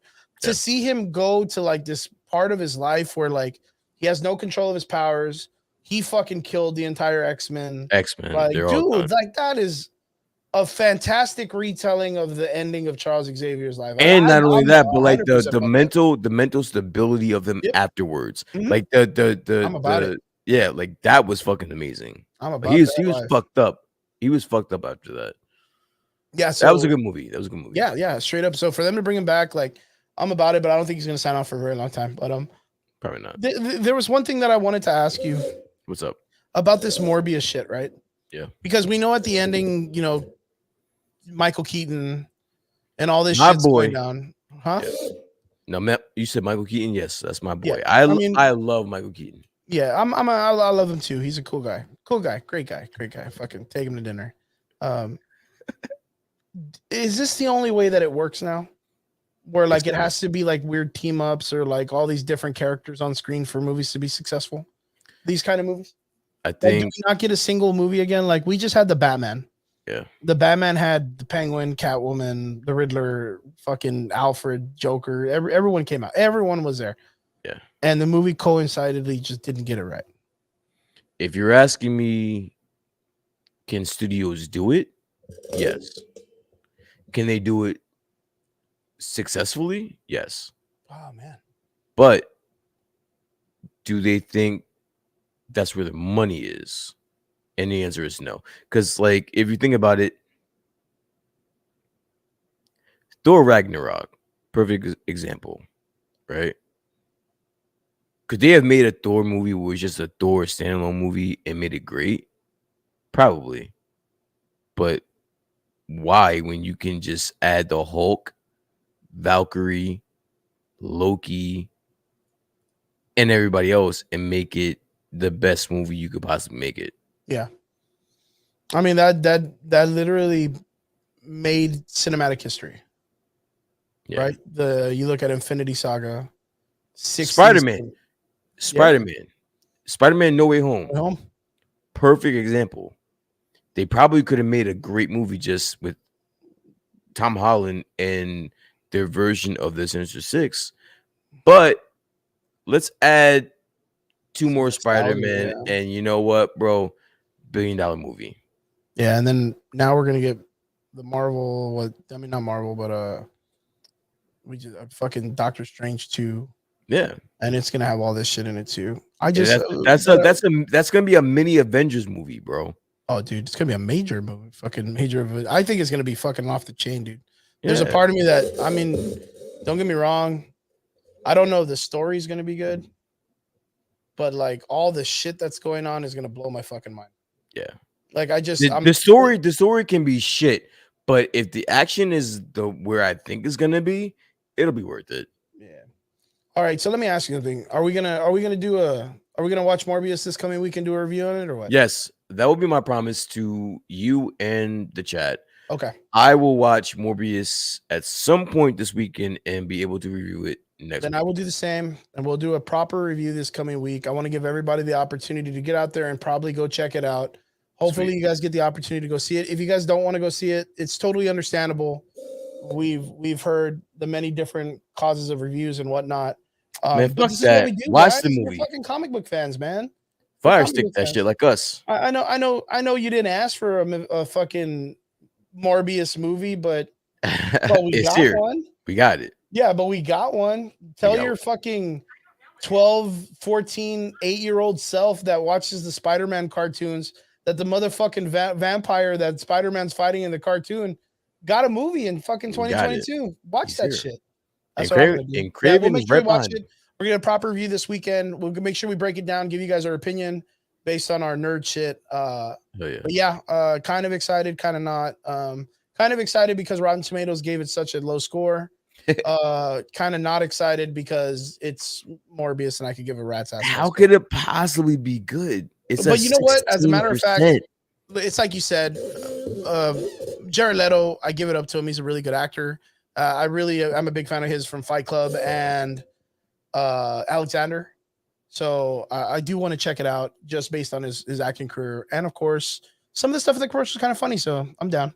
We're going to check it out this weekend. It'll be pretty cool. I like it when he's like, oh, is this the part where all the thugs get beat up by the guy in the mysterious jacket? Like, I really like that scene. Or I like his silly shit. Oh, I'm Venom. Just kidding. I'm your Dr. Michael Morbius or whatever. I like that shit. I think it's funny. I don't like him being a cult leader, but I mean, I'm about this. So we'll see how it goes. I think Ezra Miller needs to make a cult. I'd be so down, boy. Hey, guys. It's me. Bye. Right. Yeah. Okay. So onwards to the last part of our conversation for the night. Potatoes. It's going to be pretty good. Guys, we are going to break down a recap of course, the first episode of Disney's Plus Moon Knight season. Brian, did you get to watch it? Yes, I did, sir. Oh, what'd you think? I thought it was cool. The first episode was cool. I had a few problems, but one of my major problems was we got a lot of action in this episode, but we saw zero seconds of action. Dude, when you told me that in the chat, I laughed my ass off. You were Like, like, how do you, how is that action-packed movie I've possible? never seen. Or whatever. Yeah, it's like the most, it's the most action-packed show that we never saw the action. Yeah, that was. How is that possible? I don't know. It was interesting though. It was interesting the way they dynamically changed like the cinematics to adapt to the idea that this guy like has episodes. Yeah. Right. Like I thought it was cool. I thought it was cool. It had its kind of like a, a lot of people kind of gave reference to it, but it does have its Fight Club moments. Yeah. It's Fight Club moments. What would you, okay. So going off of the idea of it really quick. Okay. What would you rate this in the sense of episodes or episodic episodes of a show? I know it's only one episode, so it's kind of hard to say. All right. Am I grading this with just the episode alone or what I hope it's going to Episode be? alone. Episode alone. If I'm going episode alone, I got to go like maybe like a 5 or a 6 out of 10. Okay. Yeah, I would Like, say I like the episode. Don't get me wrong, I liked it, but I just needed, if you just gave me one action sequence or fight just one. Listen, if you would have bypassed all the action and fight sequences throughout the show and then just gave me the bathroom sequence, I'd have been good. You'd have been good. That's a good way to put it. It's a really good way to put it. But you didn't even give me the bathroom sequence. The bathroom sequence has been hinted and trailered and viewed since fucking last year, bro. You could at least give me that one. Yeah. For me, I'd probably give it about a 6.5, a 7. Okay. I feel that this movie or this TV show does have enough mystery to the character, but I just feel like if I wasn't aware of a Moon Knight or whatnot, I feel like there's not enough information to keep me locked in though. That's what I'm saying. Like, what if you knew how badass he was? Like, if they gave you a fight scene and you knew how badass he was, bro, I'm locking in next week, bro. Yeah, I'm locking in for the next fucking 5 weeks. Like, for me, it was knowing that he was fighting one of the jackals, right? Yeah. In the restroom, and you knew it wasn't like just a dude. It wasn't like a vampire or it wasn't anything. It was like a monster. Yeah. And you see him literally just beating the fuck out of it. So like you can kind of like come to terms with the idea. It's like, oh shit, this guy's kind of strong. Yeah, this guy's got some Captain America in him, man. He's got some, he's got some of that juice. This guy's bugging the steroids or something. I don't know what the fuck he did, but yeah. I just feel like there wasn't enough information given. Yeah. Like it wasn't. Yeah, that's gonna be my only gripe about this. That of course probably the next episode will fix that, which we were talking about that a little bit. I just don't want this season to suffer from what Disney's been doing to streaming services, which is like they give us a bunch of fillers till episode 6 of 7. Yeah. And then they're like, oh, here's all that information you wanted. And it's well, like, there's only 6 episodes. 6 episodes in this, and we're one down. Yeah. So we only got 5 left. Let me ask you something. Dealing that we're going into the next phase, where do we see this character coinciding with any of the other things that are in the Marvel universe? Speaking of Moon Knight in general. Yeah. Okay. So Moon Knight is going to spearhead the Midnight Suns. Okay. Like there's going to be I see Well, no. Okay, so okay. Because remember, Midnight Suns for Moon Knight and all of those characters is a really huge arc. That would be their equivalent to having their Infinity story. Right? I think that's where they're going. Right now, the only characters that we have that established are 3 of them out of at least the 6, which is we know that there's a Black Knight and a Blade, and now a Moon Knight.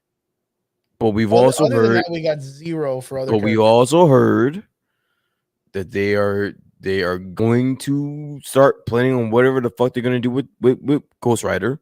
So we are getting Ghost Rider. So okay. Midnight Suns is coming. So when you ask me a question on where I see Moon Knight going, and we saw it. He had the Spanish interview where he mentioned Oscar Isaac, where he mentioned Midnight Suns. That's coming. It's coming. So that's where he's going. He's not gonna be an Avenger. I don't see him being shoulder to shoulder with Cumberbatch as Doctor Strange. I don't see that. They're gonna have their own separate universe like that. I'm gonna be honest with you. I'm maybe more interested in that realm of the universe, like the well, that goes back with Blade and all that other stuff we were talking about earlier. I guess it's like the, what do you call that realm? Like the sub. That would be the dark arts realm. Like that the dark, that realm. Even with that, Doctor Strange does play a role in that. Yeah, because all of those guys are all magic based too. I'm gonna be more interested in that realm because you're gonna have Blade, Ghost Rider, fucking. I mean, I guess I'll take Moon Knight, but like you're gonna have people that I'm gonna Wolverine is a part of that group too. No shit. Yeah, Wolverine's a part of the Midnight Suns too. He has a tendency to dwell, and that's what I'm talking about. Like he's fucking everywhere. I did see that with the video game. Like I did remember. But then again, at the same time, like the Midnight Suns have fought against like Mephisto, and stuff like that, because Mephisto, of course, being like Satan, literally dealing with, Moon Knight and all the other characters that deal with like, it's almost equivalent to Constantine in the DC universe. Like you would kind of consider it in that, which is like the dark magic users. That's like the guys that have to sell their souls to shit. It's like selling your soul to the devil. And that's the whole thing about them being called the Midnight Suns, is they all deal with the darkness in some way, which is even like Wolf by Night, Frankenstein and all that stuff. He's gonna like be all there. Those guys. And what you just said reminded me, they are coming out with a video game. No, they're coming out with a video game for the Midnight Suns. Yeah, and so like it's Dr. coming. Strange is in it too. Yeah, like it's coming, and Wolverine is in it too. So like, yeah. Yeah, it's very interesting because and a lot of the times too, like in the Midnight Suns, they do fight Dracula. Yeah. So like for them to establish Dracula, like we said, like the Bram Stoker style, and then him deal with Blade in the first one, and then of course we saw that Blade in the Eternals met up with what's his face, the fucking Black Knight. And if we say that Dracula was a part of that King Arthur story, coming into the Black Knight with Merlin and him becoming the Black Knight, you can see where it's like, hey, you know what? Like that's a really good path for them to establish the Midnight Suns, being that all of these dark guys are going to get together to fight Dracula. Yeah. You know what I mean? In the very end of the story. And then not even to mention that Dracula does have some connection to Null, the God Destroyer, or the Cosmic God Destroyer, which is, of course, where a lot of people think that this is all leading up to, with Null, the God Butcher, the story with Gore the God Butcher, the Necro Blade, Spider-Man, the Spider-Verse, Venom, Carnage. It's all leading to that. You know what bothers me a little bit? Shoot. At some point, Kevin Feige is going to retire. Yeah. He'll probably do it like later on in his life, probably like close to his 60s, 70s. Maybe. Yeah, because right now I don't see it happening. But what if he does in like, let's say like 10 years, right? 10 years, he retires.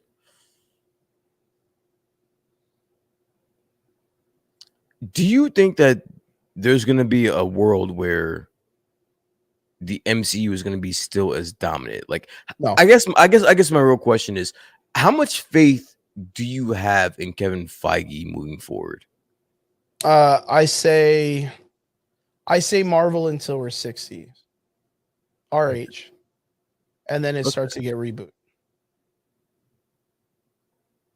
That's what I think. And then when it reboots, it's going to be like, oh, hey, remember we did the Infinity Gauntlet story? Well, now we're going to do the Infinity Saga story, which was the second iteration of the story after we rebooted the continuity.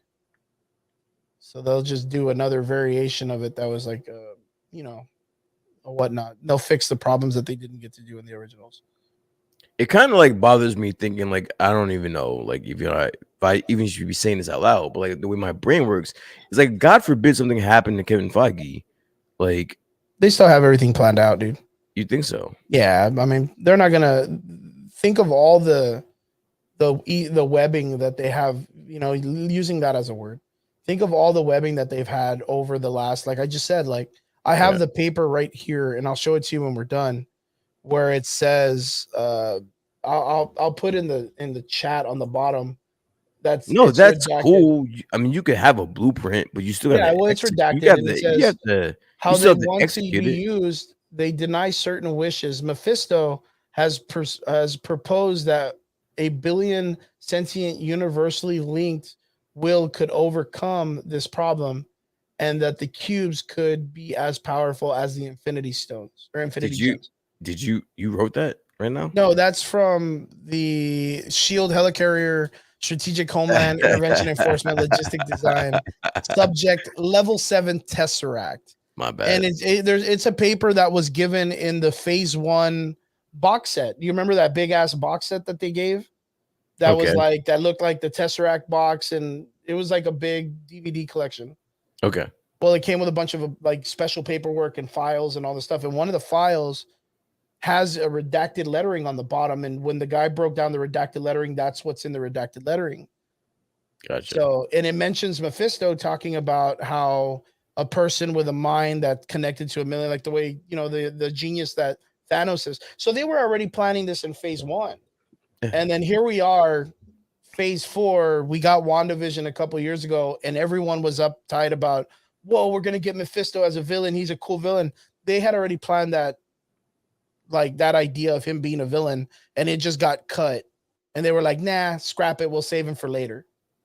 You know, that's amazing shit. It really is.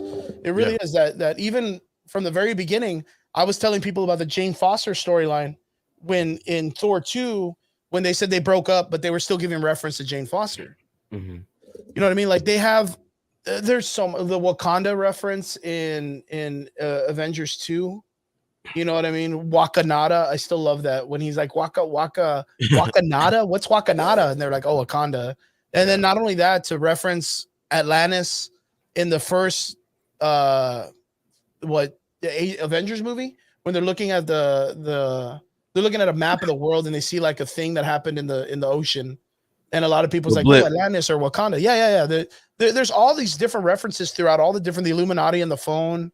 You know what I mean? Like there's so many different things that have been put there because they've already been said, hey, well, what about this? Hey, what about that? What about this? Well, we can use that for this. We can use this for that. You know what I mean? Like it's all there.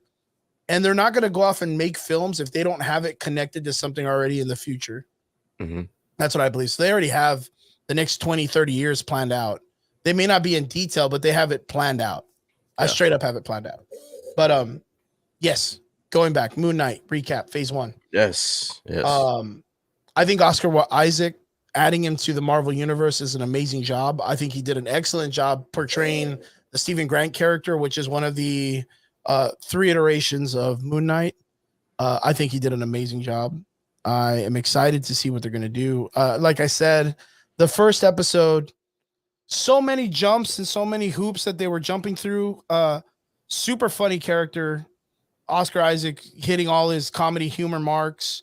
The character being so unenergetic, how do you say it? Like adventurous. Very, very lame. He was a lame. He was lame. Yeah, he was lame. He's a lame guy. Yeah. Him able to change into the Mark Spector character on the whim and then be that badass.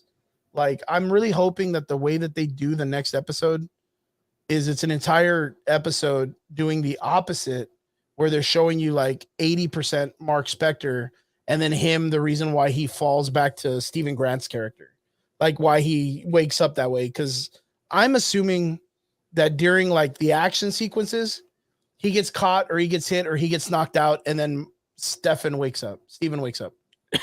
And that's, you look at it, you're like, okay, that's kind of funny, because that's like, it's out of his control. Like he's in the truck, he gets shot in the head by the Moon Knight, and it's like bulletproof, but it's enough to concuss him, and then he wakes up and he's this other lame fucking dude. And it's like, that's why Khonshu is like, oh, it's the fucking dumbass. He's in the driver's seat. Yeah, get out. Idiot. Yeah, it's so good. The Khonshu character is the one that I'm kind of casually worried about, because his character in the comics is very hard to get across. Because some Why is people will that? be because some people will read him and be like, "Oh, he's a deity or he's a god of Moon Knight, and he uses him as a vessel to do Vessel. this." Yeah. But and then Moon Knight will, or then Khonshu will be like, "Well, fuck everyone on Earth. I just want to conquer it." Yeah. And then the next day he'll be like, "Oh, well, Moon Knight, you need to go save this kid because XYZ and be a hero and be the savior of mankind." And at the same time, fuck mankind and I want to control everybody. And you're kind of like, oh, this guy's a dick, man. Like, why would you want to work with this fucking asshole? Yeah. And that was the big thing about the comic books way back in the day is Moon Knight got to a certain point where Khonshu was written in such different ways that eventually Moon Knight was like, well, fuck you, dude, I'm out. Like, laters. It wasn't until recently in comic books that Moon Knight, bye. It wasn't until recently that Khonshu had turned Moon Knight into his fist. Yeah. And what I mean like that is like the Iron Fist. Like he purposely turned him into the weapon vessel, like very similar to the way Black Panther is with Ball, right? The god, the Panther god. Okay. The Panther, how the Panther god uses the Black Panther.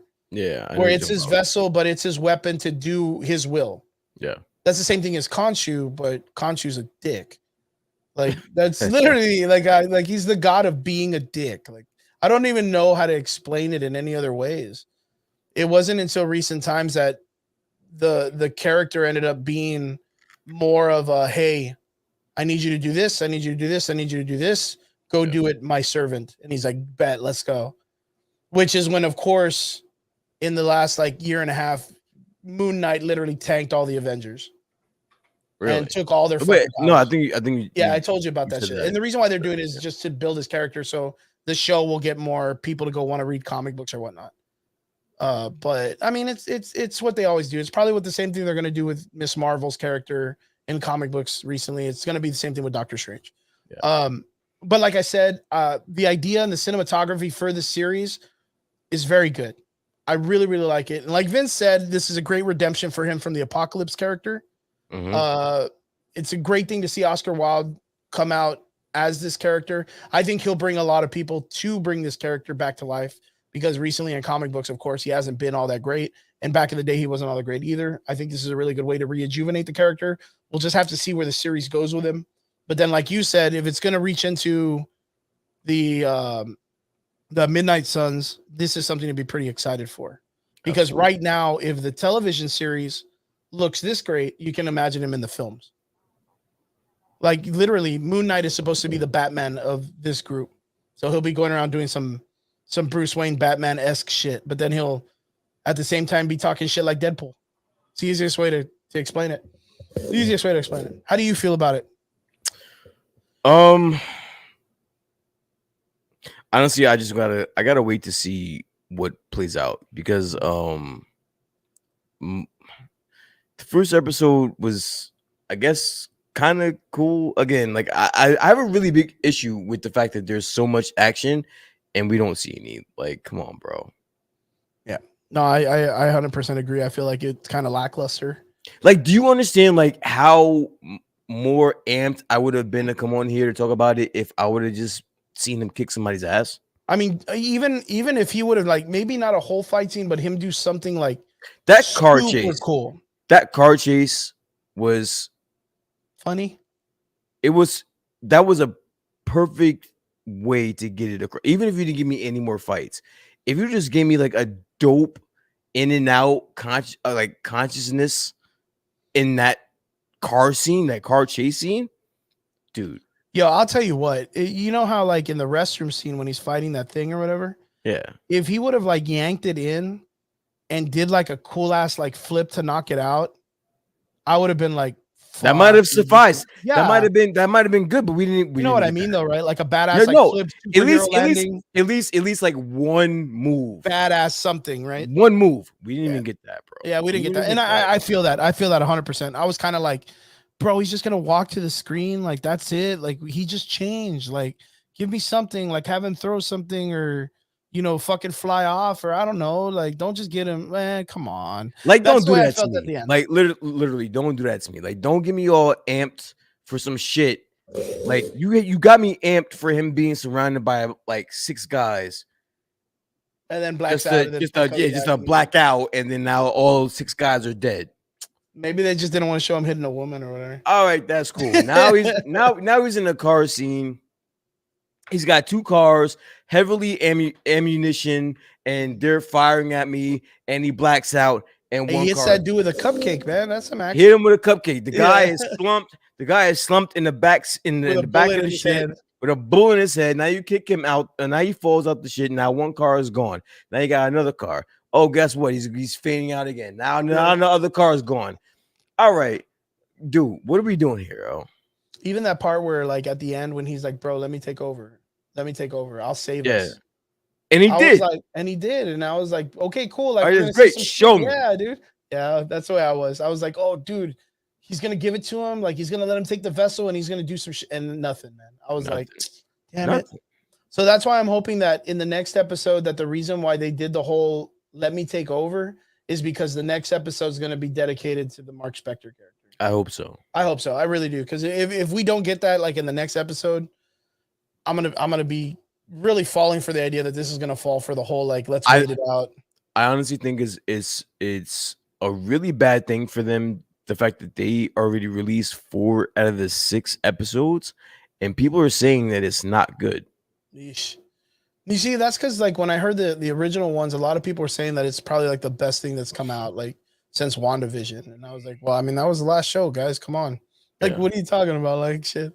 That's literally the last fucking thing they released. Like, you can't tell me it's the best thing since that. Like, give me something else. But no, like, I have heard other people that are like, it's But, like, in what world? Let's say you're an executive producer, or you are a producer, or you're a writer, or you're something, right? And you made a limited series. Let's call it a limited series because it's only six episodes. It's a fucking limited series.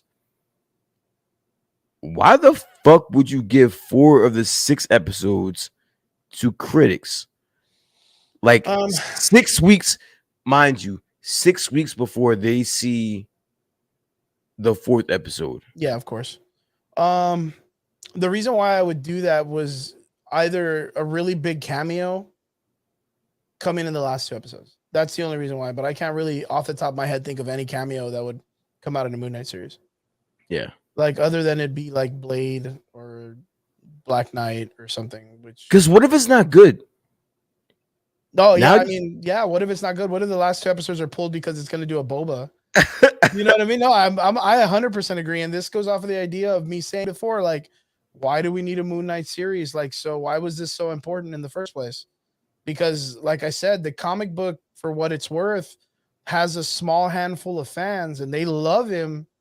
But that's a small handful of fans that know the character through and through. Like, there was nobody at Marvel that was like, hey, you know what? Like, there's a really diehard set of fans out there, maybe like 200, maybe 300 people. Like, they deserve a whole ass Disney show based on this character. Yeah. You know what I mean? Like, they have to have something big planned. They have to have something big planned. That's the only reason why I see it. The reason why they wouldn't show the last 2 is because the last 2 are going to coincide with other stuff. Yeah. Like, really strongly, which, I mean, dealing with gods, this could either go into like the Black Panther stuff, because the thing is Khonshu is brother to the Black Panther god. Okay. Like, they're brothers, which is awkward. I mean, because in Egypt, Africa, Egypt, I guess it has some kind of correlation, right? It's got a lot of correlation. Yeah, like, I guess. But dealing that they have literally in Africa. Yeah, dealing that they have a huge pantheon of gods. Yeah. Like, both sides have a huge pantheon of different types of gods. Like, then those are called the Sky Fathers, if I'm not mistaken, in the Marvel universe. Okay. So, all of those people, they deal with the many angled ones and the old ancient gods and the elder gods and the new gods. And, they all coincide with all the villains that have been coming out in recent Marvel universe stuff. Mm-hmm. So, like, there is a possibility that, with all of this stuff with Khonshu, there's Chthon or there's Mephisto. Like, all of those guys have a tendency to show up. So I don't know. I think you bring up a really good subject on that, where it's like, where it's like, okay, cool. Like, why not show them the whole goddamn series if you're just gonna keep the last two away from them? And it's like, yeah, like, what if it goes south the last two episodes, or what if in the last two episodes it gives enough information that you end up finding out about Thor, Love and Thunder, or the Eternals, or whatnot, like Kogu, or what's that guy's name from the Eternals, the Bollywood guy. Like, what if he comes out in Moon Knight? Oh, okay. Because the realm of, that side of the world, what if? That's all I'm saying. Or it's just that they're like, oh, we're only gonna do 4 out of the 6 because we got to save something for the end and not spoil it for everybody. Because that's the thing, is Marvel has to allow these people to watch enough episodes but not know the ending, because what if one of these dudes is like, well, fuck it, I'm gonna spoil it for everybody on Reddit and just give an anonymous thing. Yeah. They're trying to prevent that too, so that could be a thing too. But yeah, maybe, I don't know. Like I said, I'm more interested in just seeing what the next episode brings up, because if it doesn't really go for that level and it pulls a typical Disney waiting for the last like 4 episodes, that's gonna really fuck this up for me, because it's just there's way too much that they're playing with, that it's not really for me, because it's not gonna hurt me because I know Moon Knight. Yeah. What it's going to do is it's going to hurt the person that wants to get into this character Into Moon Knight and doesn't even understand what the fuck is going on. Yeah. So that's the person that I'm kind of like, God damn, like I feel bad for that person. Yeah. So hopefully, I'm one of those guys. I really hope that, for what it's worth, they're able to save a lot of these characters in the Marvel Cinematic Universe. Sure. Do I want Miss Marvel to suck? No. I want her to be good. Do I want America Chavez to suck? No. They fucking hate her in the comic books.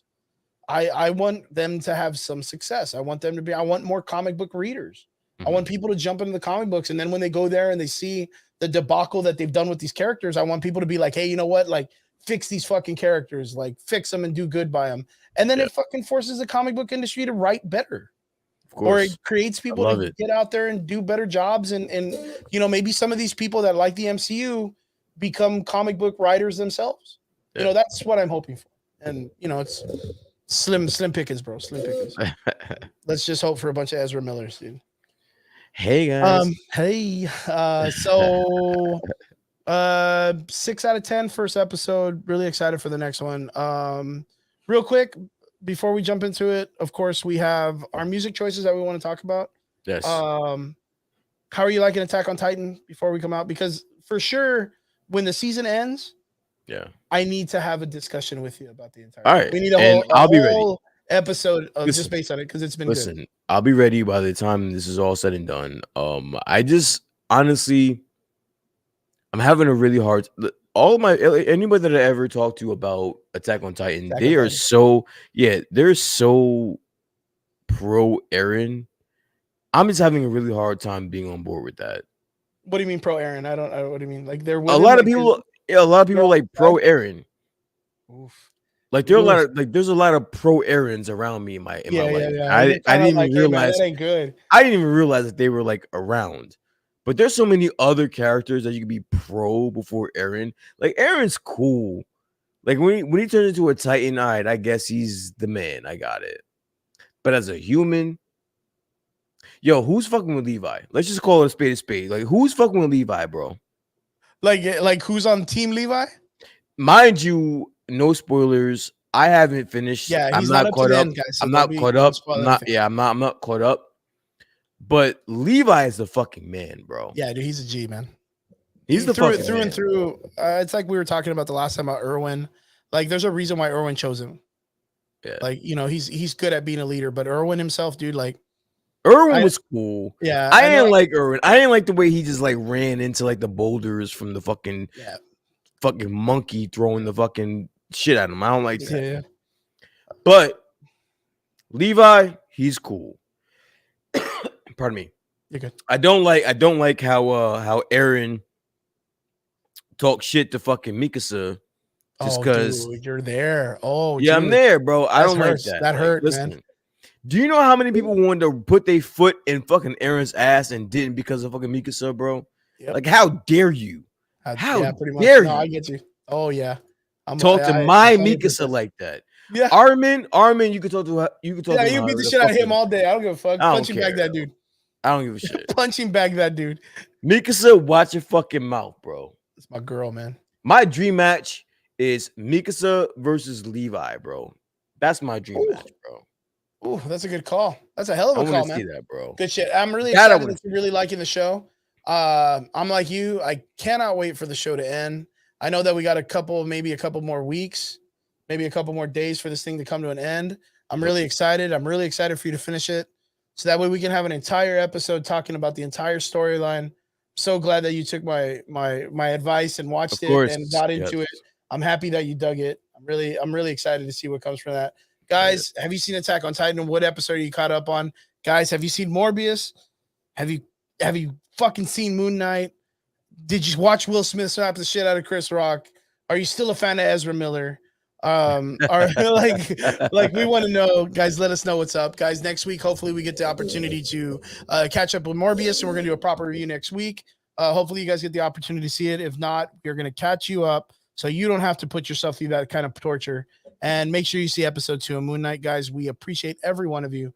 We also want to make sure that we let you know what we are listening to this week. Brian, what music do you got for the crowd this week? So I only got the one this week. It's from my boy Chinks. Chinks out of Bronx. He was a rap artist underneath French Montana.